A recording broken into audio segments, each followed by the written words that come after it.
ਸੱਚਖੰਡ ਸ੍ਰੀ ਹਰਿਮੰਦਰ ਸਾਹਿਬ ਸ੍ਰੀ ਅੰਮ੍ਰਿਤਸਰ ਸਾਹਿਬ ਜੀ ਵਿਖੇ ਦਿਨ ਦੇ ਚੌਥੇ ਪਹਿਰ ਦੇ ਸੁੰਦਰ ਦੀਵਾਨ ਚੱਲ ਰਹੇ ਹਨ। ਸਜੇ ਹੋਏ ਦੀਵਾਨਾਂ ਅੰਦਰ ਅਤੀ ਸਨਮਾਨਯੋਗ ਰਾਗੀ ਸਿੰਘਾਂ ਪਾਸੋਂ ਆਪ ਸੰਗਤਾਂ ਨੇ ਅੰਮ੍ਰਿਤਮਈ ਪਾਵਨ ਗੁਰਬਾਣੀ ਦਾ ਕੀਰਤਨ ਸਰਵਣ ਕੀਤਾ ਹੈ। ਆਓ ਗੁਰ ਸੰਗਤ ਜੀ, ਹੁਣ ਸਮਾਂ ਹੈ ਜੋ ਚੱਲ ਰਹੀ ਲੜੀਵਾਰ ਗੁਰ ਇਤਿਹਾਸ ਦੀ ਕਥਾ ਆਪਾਂ ਸਰਵਣ ਕਰਦੇ ਆ ਰਹੇ ਹਾਂ।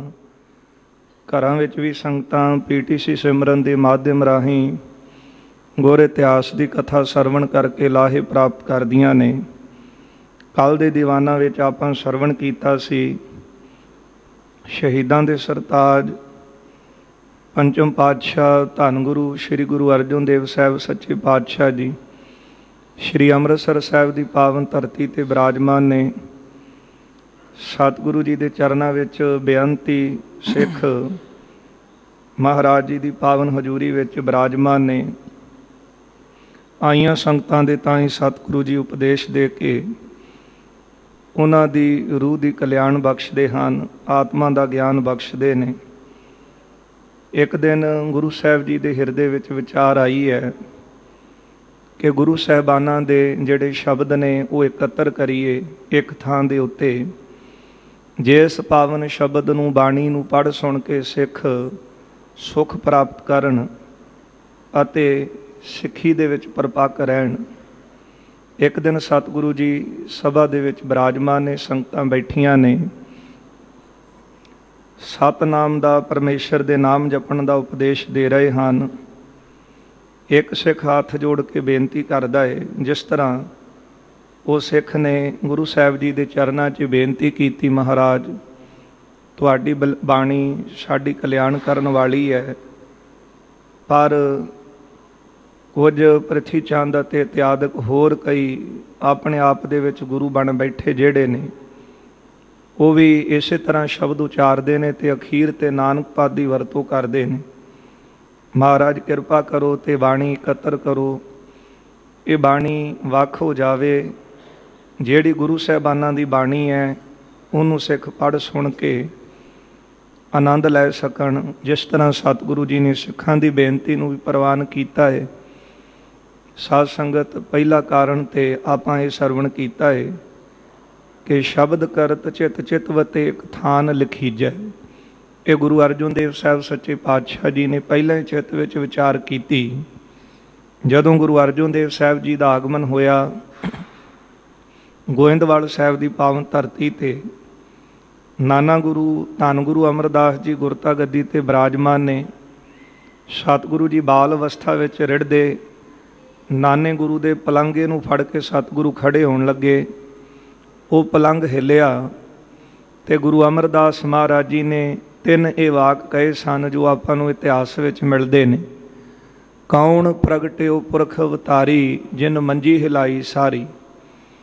ਦੂਜਾ ਬਚਨ ਸਤਿਗੁਰੂ ਜੀ ਨੇ ਕੀਤਾ ਸੀ ਦੋਹਿਤਾ, ਬਾਣੀ ਕਾ ਬੋਹਿਥਾ। ਅਤੇ ਫਿਰ ਸਤਿਗੁਰੂ ਜੀ ਦੇ ਪਾਸ ਬੀਬੀ ਭਾਨੀ ਜੀ ਆਏ।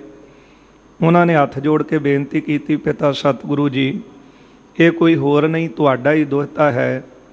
ਅਤੇ ਮਹਾਰਾਜ ਜੀ ਨੇ ਬੜੇ ਪ੍ਰੇਮ ਦੇ ਨਾਲ ਆਪਣੇ ਦੋਹਿਤੇ ਨੂੰ ਗੋਦ ਵਿੱਚ ਚੁੱਕਿਆ। ਸਰੀਰ ਭਾਰੀ ਪ੍ਰਤੀਤ ਹੋਇਆ। ਕਿਹਾ, ਬੀਬੀ ਭਾਰੀ ਗੁਰੂ ਹੋਵੇਗਾ, ਭਾਰੀ ਮੁਸੀਬਤਾਂ ਪੈਣ 'ਤੇ ਵੀ ਡੋਲੇਗਾ ਨਹੀਂ। ਇਹ 3 ਅਗੰਮੀ ਬੋਲ ਭਵਿੱਖਤ ਵਾਕ ਗੁਰੂ ਅਮਰਦਾਸ ਮਹਾਰਾਜ ਜੀ ਨੇ ਆਪਣੀ ਰਸਨਾ ਤੋਂ ਪ੍ਰਗਟ ਕੀਤੇ ਸਨ।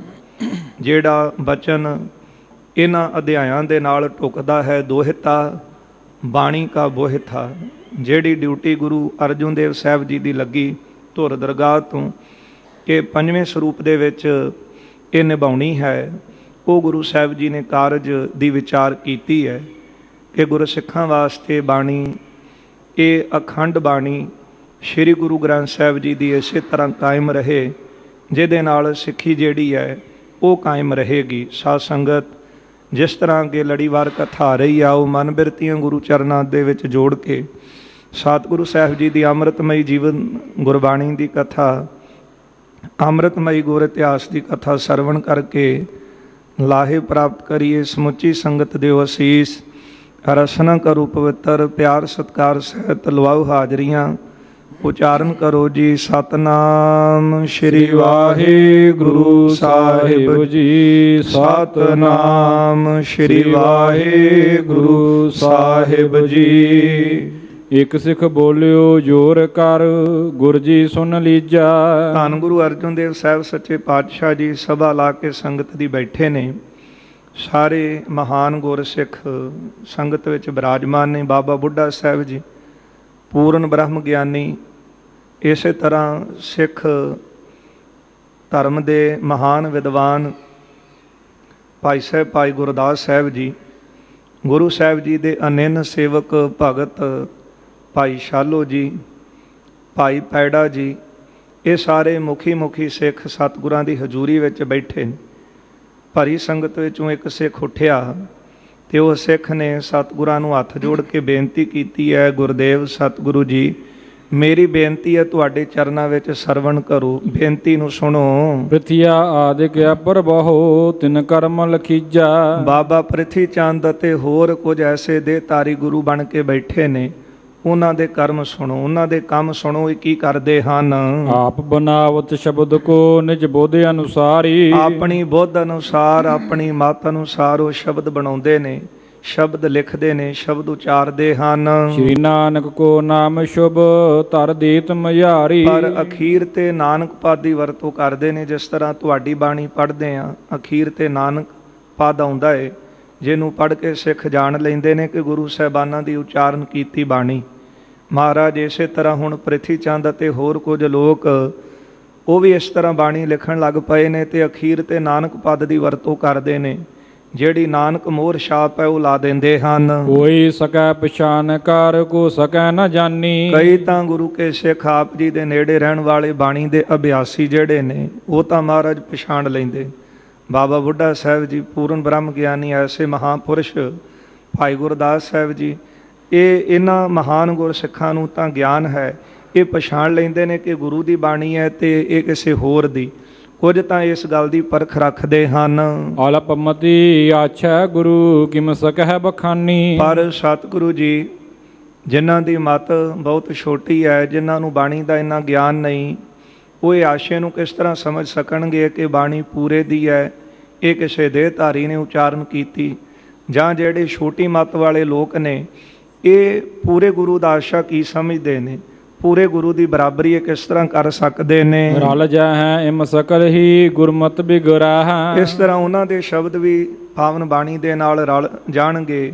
ਤੇ ਜਿਹੜੀ ਗੁਰੂ ਦੀ ਮੱਤ ਤੁਸੀਂ ਸਾਨੂੰ ਗੁਰਮਤਿ ਦਿੱਤੀ ਹੈ, ਬਾਣੀ ਦੁਆਰਾ ਉਪਦੇਸ਼ ਦਿੱਤਾ ਹੈ, ਮਹਾਰਾਜ ਜੀ ਇਸ ਤਰ੍ਹਾਂ ਉਹ ਲੋਕ ਵਿੱਚ ਵਿਗਾੜ ਪਾਉਣਗੇ।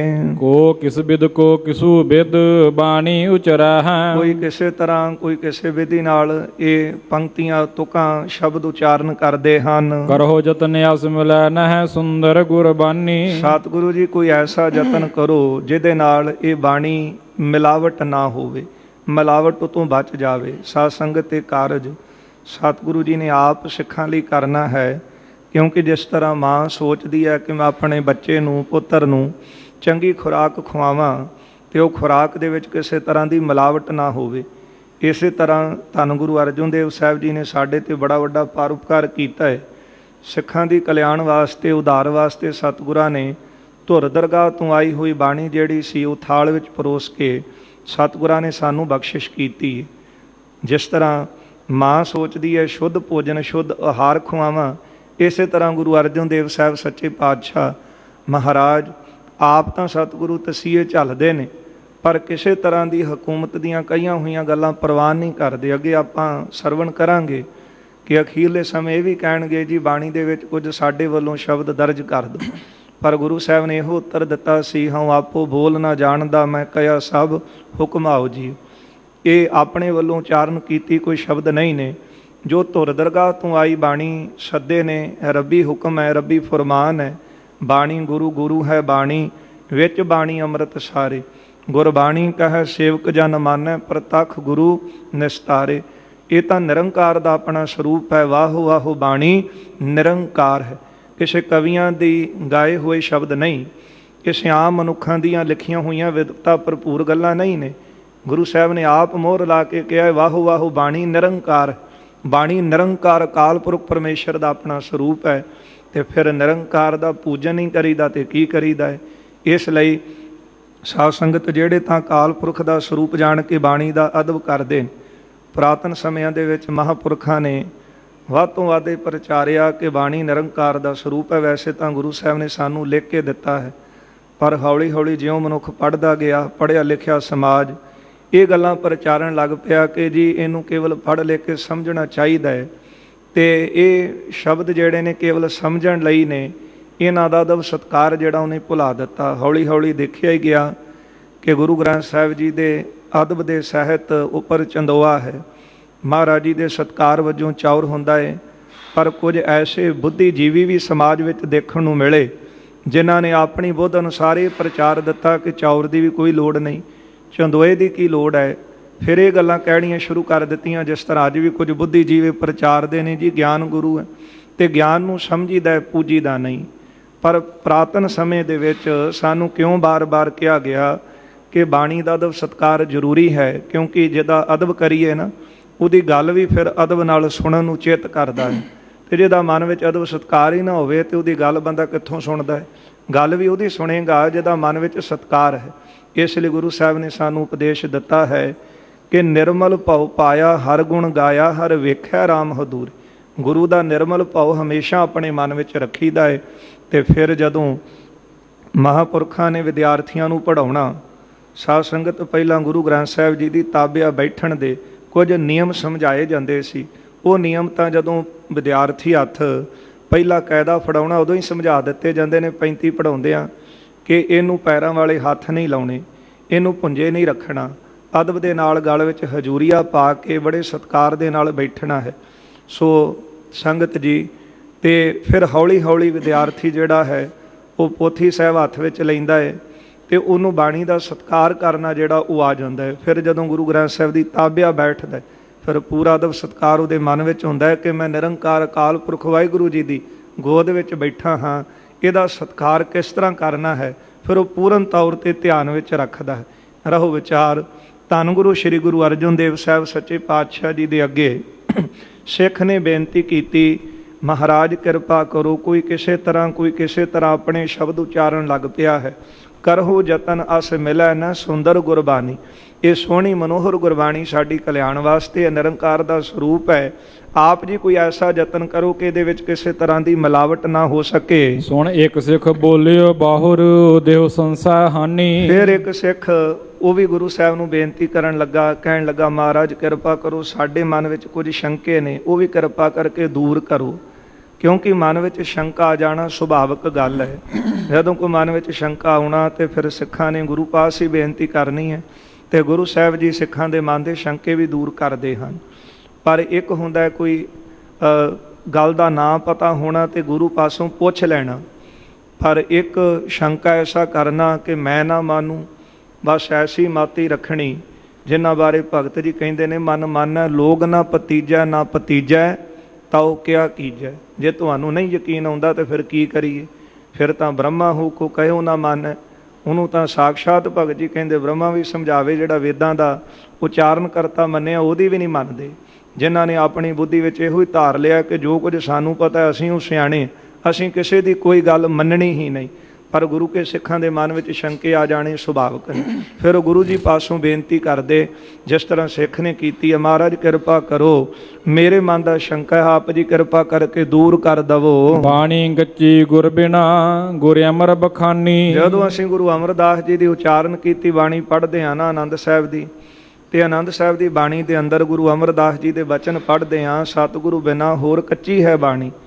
ਬਾਣੀ ਤਾਂ ਕੱਚੀ, ਸਤਿਗੁਰੂ ਬਾਝੋਂ ਹੋਰ ਕੱਚੀ ਬਾਣੀ। ਕਹਿੰਦੇ ਕੱਚੇ ਸੁਣਦੇ ਕੱਚੇ, ਕੱਚੀ ਆਖ ਵਖਾਣੀ। ਮਹਾਰਾਜ ਜੀ ਗੁਰੂ ਅਮਰਦਾਸ ਜੀ ਨੇ ਸਾਨੂੰ ਇਹ ਬਚਨ ਕਹੇ ਨੇ ਕਿ ਪੂਰੇ ਗੁਰੂ ਤੋਂ ਬਿਨਾਂ ਜਿਹੜੀ ਬਾਣੀ ਹੈ ਉਹ ਕੱਚੀ ਹੈ। ਕਿਮ ਸਮਝੈ ਸਿੱਖ ਤਿਸੀ ਕੋ ਸੁਨ ਪਠੈ ਸੁਜਾਨੀ। ਹੁਣ ਗਿਆਨਵਾਨ ਜਿਹੜੇ ਸਿੱਖ ਨੇ ਉਹ ਕਿਸ ਤਰ੍ਹਾਂ ਇਹਨੂੰ ਪੜ੍ਹ ਸੁਣ ਕੇ ਸਮਝਣ ਕਿ ਸਤਿਗੁਰਾਂ ਦੀ ਬਾਣੀ ਪੂਰੀ ਹੈ ਤੇ ਗੁਰੂ ਤੋਂ ਬਿਨਾਂ ਬਾਣੀ ਜਿਹੜੀ ਉਹ ਕੱਚੀ ਹੈ। ਸਿੱਖ ਗੁਰਦਾਸ ਜੀ ਆਦ ਹੈ ਜਿਨ ਗਿਰਾ ਬਣਾਈ। ਪਰ ਹੁਣ ਭਾਈ ਗੁਰਦਾਸ ਸਾਹਿਬ ਜੀ ਅਤੇ ਹੋਰ ਇਹਨਾਂ ਵਾਂਗੂ ਪਿਆਰ ਵਾਲੇ ਸਿੱਖ ਨੇ ਜਿਨ੍ਹਾਂ ਨੇ ਗੁਰੂ ਦੀ ਮਹਿਮਾ ਦੇ ਵਿੱਚ ਬਾਣੀ ਉਚਾਰਨ ਕੀਤੀ ਹੈ। ਇਹਦਾ ਭਾਵ ਕਿ ਭਾਈ ਗੁਰਦਾਸ ਸਾਹਿਬ ਜੀ ਪੁਰਾਣੇ ਸਮੇਂ ਤੋਂ ਹੀ ਜਦੋਂ ਦੇ ਗੁਰੂ ਸਾਹਿਬ ਦੀ ਸ਼ਰਨ ਵਿੱਚ ਆਏ, ਆਪ ਜੀ ਬਹੁਤ ਵਿਦਵਾਨ ਸਨ, ਤੇ ਉਦੋਂ ਤੋਂ ਹੀ ਭਾਈ ਗੁਰਦਾਸ ਸਾਹਿਬ ਜੀ ਬਾਣੀ ਲਿਖਣ ਲੱਗ ਪਏ। ਜਿਹੜੀ ਆਪਾਂ ਭਾਈ ਗੁਰਦਾਸ ਜੀ ਦੀ ਵਾਰਾਂ ਕਵਿਤ ਸਵਈਏ ਪੜ੍ਹਦੇ ਹਾਂ, ਤੇ ਸਿੱਖ ਨੇ ਇਹੋ ਹੀ ਪੁੱਛਿਆ, ਮਹਾਰਾਜ ਗੁਰੂ ਤੋਂ ਬਿਨਾਂ ਬਾਣੀ ਕੱਚੀ ਹੈ।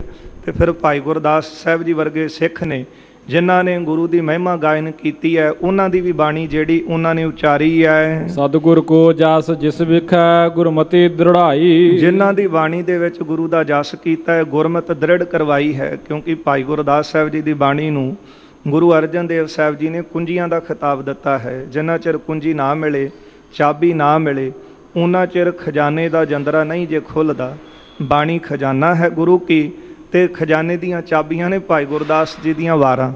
ਤੇ ਭਾਈ ਗੁਰਦਾਸ ਜੀ ਨੇ ਆਪਣੀਆਂ ਬਾਣੀ ਵਿੱਚ, ਵਾਰਾਂ ਵਿੱਚ ਗੁਰਮਤਿ ਦ੍ਰਿੜ ਕਰਵਾਈ ਹੈ, ਤੇ ਪੂਰਨ ਤੌਰ ਤੇ ਗੁਰੂ ਦਾ ਜਸ ਗਾਇਆ ਹੈ। ਪਰਮੇਸ਼ਰ ਸੰਬੰਧਣੀ ਅਰਜੇ ਅਵਤਾਰਾ, ਅਵਤਾਰੀ ਪੁਰਖ ਹੋਏ ਨੇ ਅਤੇ ਪਰਮੇਸ਼ਰ ਅਕਾਲ ਪੁਰਖ ਵਾਹਿਗੁਰੂ ਜੀ ਦੇ ਸੰਬੰਧ ਵਿੱਚ ਮਹਿਮਾ ਗਾਈ ਹੈ। ਕਰੀ ਇਨੋ ਕੀ ਜਿਨ ਕਥਾ ਸੰਗਰਾਮ ਅਖਾਰਾ, ਅਤੇ ਹੋਰ ਕੁਝ ਐਸੀਆਂ ਕਵਿਤਾਵਾਂ ਮਿਲਦੀਆਂ ਨੇ, ਜਾਂ ਭਾਈ ਗੁਰਦਾਸ ਜੀ ਦੀ ਬਾਣੀ ਵਿੱਚ ਵੀ ਐਸੇ ਜਿਹੜੇ ਪੁਰਾਤਨ ਸਮੇਂ ਜੰਗ ਯੁੱਧ ਹੋਏ ਨੇ, ਉਹਨਾਂ ਦੇ ਵੇਰਵੇ ਮਿਲਦੇ ਹਨ। ਪੜ੍ਹੈ ਸੁਨੈ ਸਿੱਖ ਕੈ ਨਹੀਂ ਦੀਜੈ ਉਪਦੇਸ਼ਾ, ਸਤਿਗੁਰੂ ਜੀ ਇਹ ਉਪਦੇਸ਼ ਸਾਨੂੰ ਦਿਓ ਕਿ ਸਿੱਖ ਉਹ ਪੜ੍ਹਨ ਸੁਣਨ ਕੇ ਨਾ ਪੜ੍ਹਨ। ਭਾਈ ਗੁਰਦਾਸ ਸਾਹਿਬ ਜੀ ਦੀ ਬਾਣੀ, ਹੋਰ ਗੁਰਸਿੱਖਾਂ ਦੀ ਬਾਣੀ, ਕਿਉਂਕਿ ਗੁਰੂ ਅਮਰਦਾਸ ਮਹਾਰਾਜ ਦੇ ਬਚਨ ਨੇ, ਸਤਿਗੁਰੂ ਬਿਨਾਂ ਹੋਰ ਕੱਚੀ ਆ ਬਾਣੀ। ਤੇ ਫਿਰ ਗੁਰਸਿੱਖਾਂ ਦੇ ਲਿਖੀ ਹੋਈ ਬਾਣੀ, ਸ਼ਬਦ, ਉਹਨਾਂ ਦੀ ਪਰਮਾਤਮਾ ਵਾਹਿਗੁਰੂ ਦੀ ਜਸ ਭਰਪੂਰ ਮਹਿਮਾ ਬਿਆਨ ਕੀਤੀ ਹੈ, ਜਿਨ੍ਹਾਂ ਵਿੱਚ ਉਹ ਬਾਣੀ ਪੜ੍ਹਨੀ ਸੁਣਨੀ ਚਾਹੀਦੀ ਹੈ ਕਿ ਨਹੀਂ। ਬੋਲੇ ਕਿਰਪਾ ਨਿਧਾਨ ਗੁਰ ਪਿਹ ਕਟਤ ਕਲੇਛਾ, ਕਿਰਪਾ ਦੇ ਸਾਗਰ ਸਤਿਗੁਰੂ ਜੀ, ਜਿਹੜੇ ਮਹਾਰਾਜ ਸੱਚੇ ਪਾਤਸ਼ਾਹ ਜੀ ਅੰਮ੍ਰਿਤਮਈ ਦ੍ਰਿਸ਼ਟੀ ਦੇ ਨਾਲ ਹੀ ਸਿੱਖਾਂ ਦੇ ਕਲੇਸ਼ ਕੱਟ ਦਿੰਦੇ। ਅੰਮ੍ਰਿਤ ਦ੍ਰਿਸ਼ਟ ਸ਼ੁਭ ਕਰੈ ਹਰੈ ਅਗ ਪਾਪ ਸਕਲ ਮਲ, ਜਿਨ੍ਹਾਂ ਦੀ ਨੇਤਰਾਂ ਵਿੱਚ ਇੰਨੀ ਬਰਕਤ ਹੈ, ਇੰਨੀ ਮਹਾਨ ਬਖਸ਼ਿਸ਼ਾਂ ਨੇ ਕਿ ਮਹਾਰਾਜ ਵੇਖਦਿਆਂ ਹੀ ਨੇਤਰਾਂ ਦੇ ਨਾਲ ਕਿਰਪਾ ਕਟਾਖ ਅਵਲੋਕਨ ਕੀਨੋ, ਦਾਸ ਕਾ ਦੁੱਖ ਬਦਾਰਿਓ, ਸਾਰੇ ਕਲੇਸ਼ਾਂ ਨੂੰ ਕੱਟ ਦਿੰਦੇ ਨੇ। ਗੁਰਬਾਣੀ ਸਰਬੋਤਮਾ ਨਿਤ ਪ੍ਰਤਿ ਅਭਿਆਸਾ, ਸੁਣ ਕੇ ਸਤਿਗੁਰੂ ਜੀ ਨੇ ਸਿੱਖ ਦੀ ਬੇਨਤੀ ਨੂੰ, ਤੇ ਪਾਤਸ਼ਾਹ ਕਹਿੰਦੇ ਨੇ, ਸਿੱਖੋ ਗੁਰੂ ਕੀ ਬਾਣੀ ਸਭ ਤੋਂ ਉੱਤਮ ਹੈ, ਇਹ ਬਾਣੀ ਮਹਾਨ ਹੈ। ਤੇ ਇਹ ਬਾਣੀ ਜਿਹੜਾ ਪੜ੍ਹਦਾ ਤੇ ਸੁਣਦਾ ਹੈ, ਤੇ ਉਸ ਦਿਨ ਨੂੰ ਪ੍ਰਾਪਤੀ ਕੀ ਹੁੰਦੀ, ਜਿਹੜਾ ਨਿਤਾ ਪ੍ਰਤੀ ਬਾਣੀ ਦਾ ਅਭਿਆਸ ਕਰਦਾ ਹੈ। ਅਰਥ ਵਿਚਾਰੈ ਦ੍ਰਿੜੈ ਮਨ ਅਗਿਆਨੈ ਗ੍ਰਾਸੈ, ਮਨ ਵਿੱਚ ਬਾਣੀ ਪੜ੍ਹ ਕੇ ਅਰਥਾਂ ਦੀ ਵਿਚਾਰ ਕਰਦਾ ਹੈ। ਕੀ ਪ੍ਰਾਪਤੀ ਹੁੰਦੀ ਹੈ? ਅਗਿਆਨਹਿ ਗ੍ਰਾਸੈ, ਇਹ ਬਾਣੀ ਅਗਿਆਨਤਾ ਨੂੰ ਖਾ ਜਾਂਦੀ ਹੈ। ਗੁਰੂ ਦਾ ਭਾਵ ਅਰਥ ਇਹ ਹੈ, ਗੋ ਨਾਮ ਹਨੇਰੇ ਦਾ, ਰੂਹ ਨਾਮ ਹੈ ਪ੍ਰਕਾਸ਼ ਦਾ। ਜਿੱਥੇ ਹਨੇਰਾ ਹੈ ਸਾਡੇ ਅੰਦਰ ਅਗਿਆਨਤਾ ਦਾ, ਉਹਨੂੰ ਕੱਟ ਕੇ ਗਿਆਨ ਦਾ ਪ੍ਰਕਾਸ਼ ਕਰਨ ਵਾਲਾ ਉਹਨੂੰ ਕਹੀਏ ਗੁਰੂ। ਤੇ ਫਿਰ ਗੁਰੂ ਦੀ ਬਾਣੀ, ਕਿਉਂਕਿ ਬਾਣੀ ਗੁਰੂ, ਗੁਰੂ ਹੈ ਬਾਣੀ। ਗੁਰਬਾਣੀ ਦਾ ਜਿਹੜਾ ਅਭਿਆਸ ਨਿਤਾ ਪ੍ਰਤੀ ਗੁਰੂ ਕੇ ਸਿੱਖ ਕਰਦੇ ਨੇ, ਕੀ ਪ੍ਰਾਪਤੀ ਹੁੰਦੀ ਹੈ? ਹੌਲੀ ਹੌਲੀ ਵਿਚਾਰ ਕਰਦੇ ਨੇ, ਕਿਆ ਗੁਰ ਕਹੈ ਕਰੈ ਹਮ ਕਹਾਂ, ਸਨੈ ਸਨੈ ਮਨ ਮੋਰੋ ਮਹਾ। ਇਹ ਬਾਣੀ ਦੇ ਨਾਲ ਜਿਹੜੀ ਅਗਿਆਨਤਾ ਨਾਸ ਹੁੰਦੀ, ਇਹ ਬਾਣੀ ਗੁਰੂ ਦਾ ਉਪਦੇਸ਼ ਹੈ, ਤੇ ਗੁਰੂ ਦੇ ਉਪਦੇਸ਼ ਦੇ ਨਾਲ ਅਗਿਆਨਤਾ ਨਾਸ਼ ਹੋ ਜਾਂਦੀ ਹੈ। ਅੰਮ੍ਰਿਤ ਵੇਲਾ ਉਠ ਪਠੈ ਕਰ ਕੰਠ ਕਨੇਰੇ, ਗੁਰਦੇਵ ਕਹਿੰਦੇ ਗੁਰਸਿੱਖੋ ਬਾਣੀ ਨੂੰ ਕੰਠ ਕਰੋ। ਜਿਸ ਤਰ੍ਹਾਂ ਪੈਸਾ ਗੰਠ ਰੱਖਦੇ ਹਾਂ, ਲੋੜ ਪੈਣ ਤੇ ਉਹ ਪੈਸਾ ਵਰਤਿਆ ਜਾਵੇ। ਪੁਰਾਣੇ ਬਜ਼ੁਰਗਾਂ ਦੀ ਕਹਾਵਤ ਹੁੰਦੀ ਸੀ, ਪੈਸਾ ਕੰਠ ਗੁਰਬਾਣੀ ਕੰਠ। ਤੇ ਬਾਣੀ ਨੂੰ ਕੰਠ ਕਰਨਾ ਪੁਰਾਤਨ ਸਮੇਂ 'ਚ ਗੁਰੂ ਕੇ ਸਿੱਖ ਬਹੁਤ ਅਭਿਆਸ ਕਰਦੇ ਸੀ। ਅਜੋਕੇ ਸਮੇਂ ਦੇ ਵਿੱਚ ਸਾਡਾ ਸਮਾਂ ਹੋਰ ਆ ਜਿਹੜੀਆਂ ਸਹੂਲਤਾਂ ਆ ਗਈਆਂ ਉਹਨਾਂ ਨੇ ਲੈ ਲਏ, ਪਰ ਵੱਧ ਤੋਂ ਵੱਧ ਬਾਣੀ ਦਾ ਸਿੱਖ ਨੂੰ ਅਭਿਆਸ ਕਰਨਾ ਚਾਹੀਦਾ ਹੈ। ਕਈਆਂ ਨੂੰ ਦਿੱਕਤ ਆਉਂਦੀ ਹੈ ਬਾਣੀ ਕੰਠ ਕਰਨ ਦੀ, ਪਰ ਜਦੋਂ ਉਸ ਸ਼ਬਦ ਨੂੰ ਆਪਾਂ ਬਾਰ-ਬਾਰ ਰਿਪੀਟ ਕਰਾਂਗੇ ਤੇ ਉਹ ਸ਼ਬਦ ਕੰਠ ਹੋ ਜਾਂਦਾ ਹੈ। ਸਾਧ ਸੰਗਤ, ਭਾਈ ਸੰਤੋਖ ਸਿੰਘ ਜੀ ਦੇ ਤਾਂ ਬਚਨ ਨੇ, ਸਿੱਖ ਗੁਰੂ ਕਾ ਹੋਏ ਗਇਓ ਜਪ ਜੀ ਕੰਠ ਨ ਕੀਨ, ਤੰਦੁਲ ਬਿਨ ਤੁਖ ਕਾਮ ਕਿਸ ਜਨਮ ਕਾਰਥ ਚੀਨ। ਭਾਈ ਸੰਤੋਖ ਸਿੰਘ ਕਹਿੰਦੇ, ਤੂੰ ਗੁਰੂ ਕਾ ਸਿੱਖ ਹੈ, ਜਪ ਜੀ ਕੰਠ ਨਹੀਂ ਕੀਤੀ ਤੇ ਫਿਰ ਇਸ ਤਰ੍ਹਾਂ ਦਾ ਜੀਵਨ ਹੋ ਜਾਂਦਾ। ਤੰਦੁਲ ਬਿਨ ਤੁਖ ਕਾਮ ਕਿਸ, ਚੌਲਾਂ ਤੋਂ ਬਿਨਾਂ ਤੁਖ ਛਿੱਲੜ ਕੇਸ ਕਾਮ ਆਉਂਦੇ ਨੇ। ਜਨਮ ਕਾਰਥ ਚੀਨ, ਸਾਰਾ ਜਨਮ ਬਿਰਥਾ ਕਿਉਂ ਗਵਾ ਲਿਆ?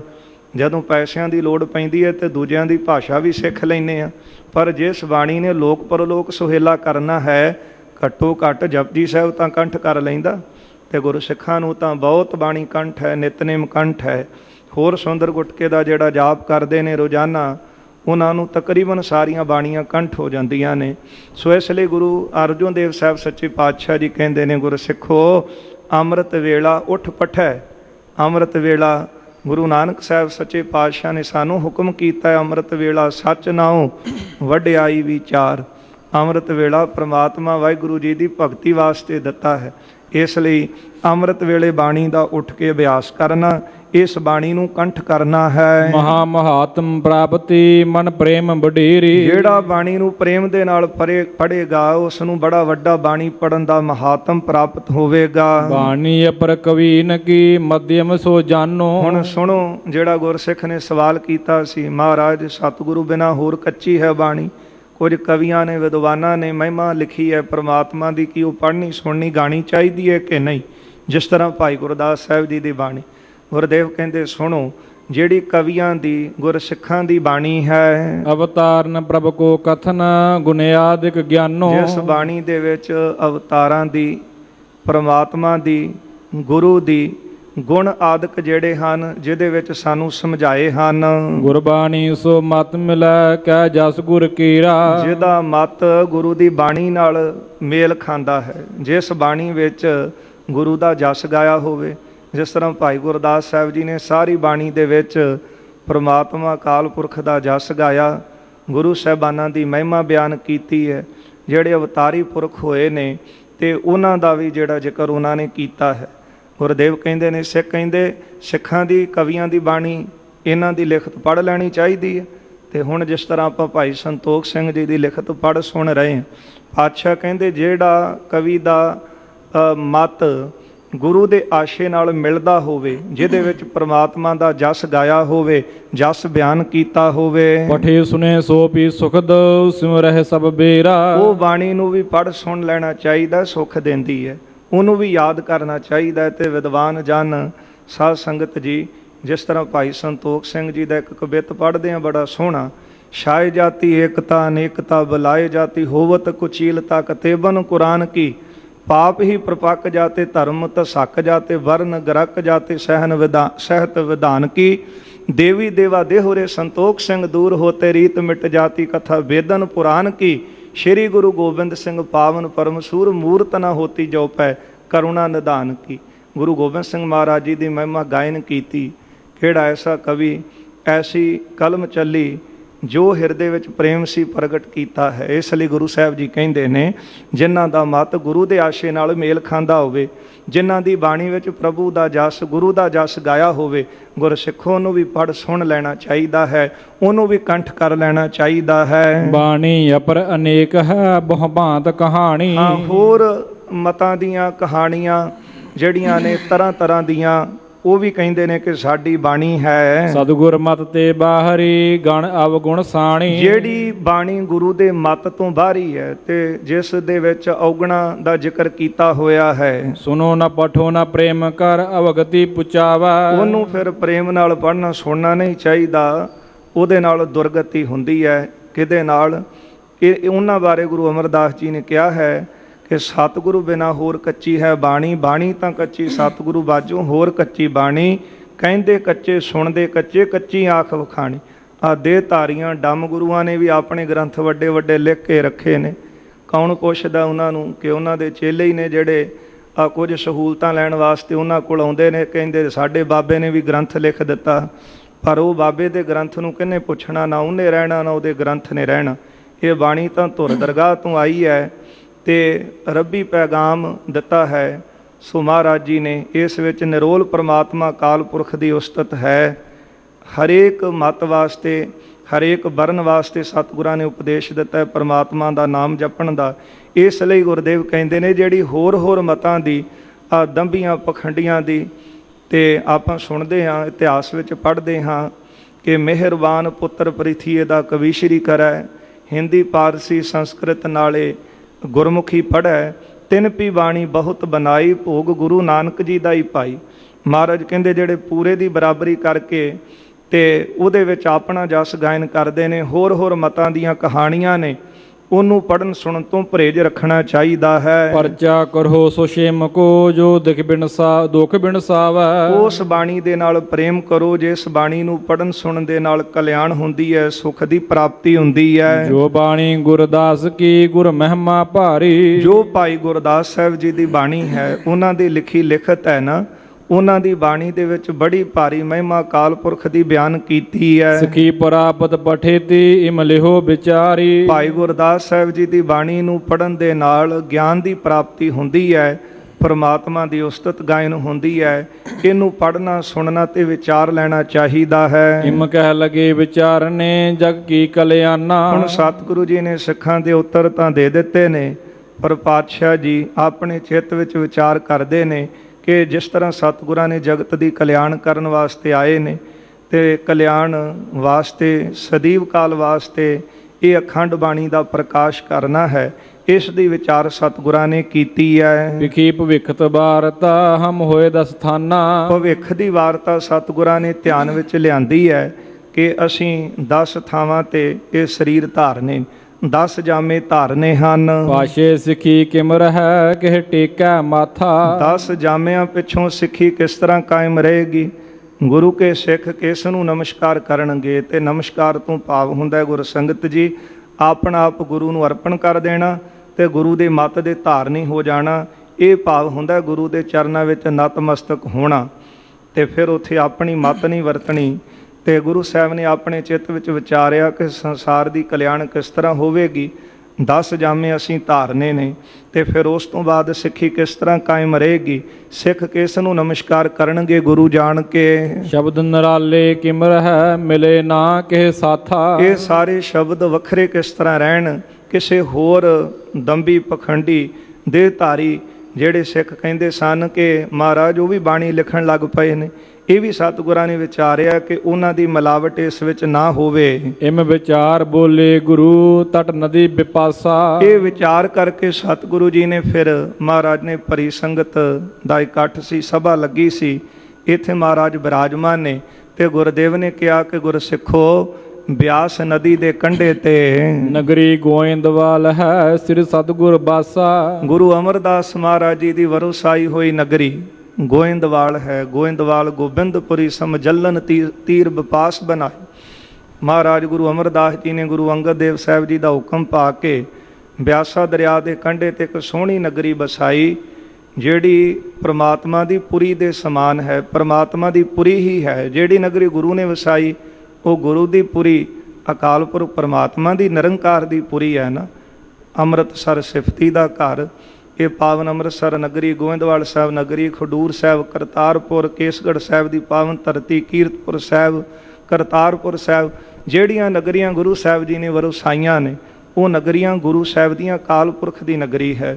ਸੋ ਸਤਿਗੁਰੂ ਜੀ ਕਹਿੰਦੇ ਨੇ ਗੁਰਸਿੱਖੋ ਬਿਆਸਾ ਦਰਿਆ ਦੇ ਕੰਢੇ ਤੇ ਗੋਇੰਦਵਾਲ ਨਗਰੀ ਗੁਰੂ ਸਾਹਿਬ ਜੀ ਨੇ ਮਹਾਨ ਨਗਰ ਵਸਾਇਆ ਹੈ। ਤਿਸਮੈ ਮੋਹਨ ਅਬ ਬਸੈ ਬੜ ਮਸਤ ਸੁਭਾਉ। ਇਹ ਉਸ ਗੋਇੰਦਵਾਲ ਨਗਰ ਦੇ ਵਿੱਚ ਗੁਰੂ ਅਮਰਦਾਸ ਜੀ ਦੇ ਸੁਪੁੱਤਰ ਬਾਬਾ ਮੋਹਨ ਜੀ ਰਹਿੰਦੇ ਨੇ, ਜਿਨ੍ਹਾਂ ਦਾ ਸੁਭਾਅ ਬੜਾ ਮਸਤ ਹੈ।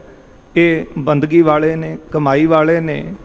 ਪਰ ਜਿਸ ਵਕਤ ਗੁਰੂ ਰਾਮਦਾਸ ਮਹਾਰਾਜ ਜੀ ਨੂੰ ਗੁਰਤਾ ਗੱਦੀ ਗੁਰੂ ਅਮਰਦਾਸ ਜੀ ਨੇ ਦਿੱਤੀ ਤੇ ਹੁਕਮ ਕੀਤਾ ਸੀ, ਗੁਰੂ ਸਾਹਿਬ ਦਾ ਹੁਕਮ ਹੋਇਆ ਕਿ ਸਭ ਸਿੱਖ ਜਿਹੜੇ ਸਾਨੂੰ ਗੁਰੂ ਸਾਹਿਬ ਜੀ ਨੇ ਗੁਰੂ ਰਾਮਦਾਸ ਜੀ ਦੇ ਚਰਨੀ ਪੈਣ ਵਾਸਤੇ ਉਪਦੇਸ਼ ਦਿੱਤਾ, ਹੁਕਮ ਦਿੱਤਾ। ਤੇ ਸਭ ਤੋਂ ਪਹਿਲਾਂ ਉੱਠ ਕੇ ਖੜੇ ਹੋਏ ਸਨ ਬਾਬਾ ਮੋਹਰੀ ਜੀ। ਮੋਹਰੀ ਪੁੱਤ ਸਨਮੁਖ ਹੋਇਆ, ਰਾਮਦਾਸੈ ਪੈਰੀ ਪਾਏ ਜੀਉ। ਪਰ ਬਾਬਾ ਮੋਹਨ ਜੀ ਹਲੇ ਨਹੀਂ ਸਨ ਪਏ। ਉਹਨਾਂ ਦਾ ਵੀ ਭਲਾ ਸੋਚਣਾ। ਤੇ ਗੁਰੂ ਅਮਰਦਾਸ ਜੀ ਇਹ ਬਚਨ ਕਹਿ ਕੇ ਗਏ ਸੀ। ਬਾਅਦ ਵਿੱਚ ਬਾਬਾ ਮੋਹਨ ਜੀ ਆਏ, ਕਹਿਣ ਲੱਗੇ ਮੈਨੂੰ ਬਖਸ਼ ਦਿਓ ਤੇ ਮੈਂ ਤੁਹਾਡਾ ਬਚਨ ਨਹੀਂ ਮੰਨ ਸਕਿਆ। ਤੇ ਗੁਰੂ ਅਮਰਦਾਸ ਜੀ ਨੇ ਕਿਹਾ ਸੀ ਕਿ ਸਮਾਂ ਆਵੇਗਾ, ਇਹਨਾਂ ਦੇ ਪੁੱਤਰ ਗੱਦੀ ਤੇ ਬੈਠਣਗੇ, ਉਹ ਤੇਰੇ ਪਾਸ ਆਉਣਗੇ, ਉਹਨਾਂ ਦੇ ਚਰਨਾਂ ਤੇ ਸਿਰ ਰੱਖੀ, ਤੈਨੂੰ ਫਿਰ ਸ਼ਾਂਤੀ ਆਵੇਗੀ। ਤੇ ਬਾਬਾ ਮੋਹਨ ਜੀ ਕਹਿੰਦੇ ਮੇਲ ਕਿਸ ਤਰ੍ਹਾਂ ਹੋਵੇਗਾ? ਮਹਾਰਾਜ ਨੇ ਬਾਣੀ ਦਾ ਖਜ਼ਾਨਾ ਫਿਰ ਪੁੱਤਰ ਮੋਹਨ ਨੂੰ ਦੇ ਦਿੱਤਾ ਸੀ। ਕਹਿੰਦੇ ਆਪਣੇ ਪਾਸ ਰੱਖ, ਤੇਰੇ ਕੋਲ ਆਪ ਲੈਣ ਆਉਣਗੇ। ਸੋ ਹੁਣ ਸਮਾਂ ਆਇਆ ਤੇ ਗੁਰੂ ਅਰਜਨ ਦੇਵ ਸਾਹਿਬ ਜੀ ਕਹਿੰਦੇ ਨੇ ਕਿ ਗੋਇੰਦਵਾਲ ਨਗਰੀ ਬਿਆਸਾ ਦਰਿਆ ਦੇ ਕੰਢੇ ਤੇ ਬਾਬਾ ਮੋਹਨ ਜੀ ਜਿਨ੍ਹਾਂ ਦਾ ਮਸਤ ਸੁਭਾਅ ਹੈ। ਬਾਣੀ ਚੌ ਪਾਤਸ਼ਾਹ ਕੀ ਕੀਨ ਸਿੱਖ ਥਾਊ। ਗੁਰੂ ਨਾਨਕ ਸਾਹਿਬ ਜੀ, ਗੁਰੂ ਅੰਗਦ ਦੇਵ ਸਾਹਿਬ, ਗੁਰੂ ਰਾਮਦਾਸ ਜੀ ਤੇ ਗੁਰੂ ਅਮਰਦਾਸ ਸਾਹਿਬ ਜੀ ਦੀ ਚੌਹਾਂ ਪਾਤਸ਼ਾਹਾਂ ਦੀ ਬਾਣੀ ਇੱਕ ਥਾਂ ਤੇ ਇਕੱਤਰ ਹੈ। ਬੜੋ ਪੁੱਤਰ ਗੁਰ ਅਮਰ ਕੋ ਕਿਸ ਕਾਨ ਨ ਠਾਨੇ। ਗੁਰੂ ਅਮਰਦਾਸ ਜੀ ਦੇ ਵੱਡੇ ਪੁੱਤਰ ਨੇ ਬਾਬਾ ਮੋਹਨ ਜੀ। ਰਿਸ਼ਤੇ ਵਜੋਂ ਗੁਰੂ ਅਰਜਨ ਦੇਵ ਸਾਹਿਬ ਸੱਚੇ ਪਾਤਸ਼ਾਹ ਜੀ ਦੇ ਮਾਮੇ ਲੱਗਦੇ ਨੇ। ਮਾਤਾ ਭਾਨੀ ਜੀ ਦੇ ਭਰਾ ਨੇ ਤੇ ਗੁਰੂ ਅਮਰਦਾਸ ਜੀ ਦੇ ਵੱਡੇ ਪੁੱਤਰ ਨੇ। ਮਹਾਰਾਜ ਕਹਿੰਦੇ ਨੇ ਗੁਰੂ ਅਮਰਦਾਸ ਜੀ ਦੇ ਵੱਡੇ ਪੁੱਤਰ ਨੇ ਬਾਬਾ ਮੋਹਨ ਜੀ, ਕਿਸ ਕਾਨ ਨਾ ਮਾਨੈ, ਕਿਸੇ ਦੀ ਪਰਵਾਹ ਨਹੀਂ ਰੱਖਦੇ। ਸਕਲ ਸ਼ਬਦ ਤਿਸ ਪਾਸ ਤੋ ਕੋ ਕਿਸ ਵਿਦ ਆਨੈ। ਚਾਰ ਸਤਿਗੁਰਾਂ ਦੇ ਸ਼ਬਦ, ਚਾਰ ਪਾਤਸ਼ਾਹਾਂ ਦੀ ਬਾਣੀ ਉਹਨਾਂ ਕੋਲ ਹੈ ਪੋਥੀਆਂ, ਤੇ ਕਿਸ ਵਿਦ ਆਨੈ, ਕਿਸ ਵਿਧੀ ਨਾਲ ਹੁਣ ਇੱਥੇ ਲਿਆਈਏ। ਉਹ ਉਪਾਏ ਕਰ ਪਾਏ ਹਮ ਸਗਰੀ ਗੁਰਬਾਣੀ। ਕਿਹੜਾ ਉਪਾਅ, ਕਿਹੜਾ ਯਤਨ ਬਣੇ ਜਿਹਦੇ ਨਾਲ ਸਾਨੂੰ ਉਹ ਸਾਰੀਆਂ ਪੋਥੀਆਂ ਗੁਰੂ ਸਾਹਿਬਾਨਾਂ ਦੀ ਬਾਣੀ ਮਿਲ ਸਕੇ। ਬੀੜ ਕਰਹਿ ਪੁਨ ਏਕ ਥਲ ਹਿਤ ਜਗ ਕਲਿਆਣੀ। ਜਗਤ ਦੇ ਕਲਿਆਣ ਵਾਸਤੇ ਇੱਕ ਥਾਂ ਦੇ ਉੱਤੇ ਅਸੀਂ ਬਾਣੀ ਇਕੱਤਰ ਕਰੀਏ। ਸਭਾ ਬੀਚ ਬੈਠਿਓ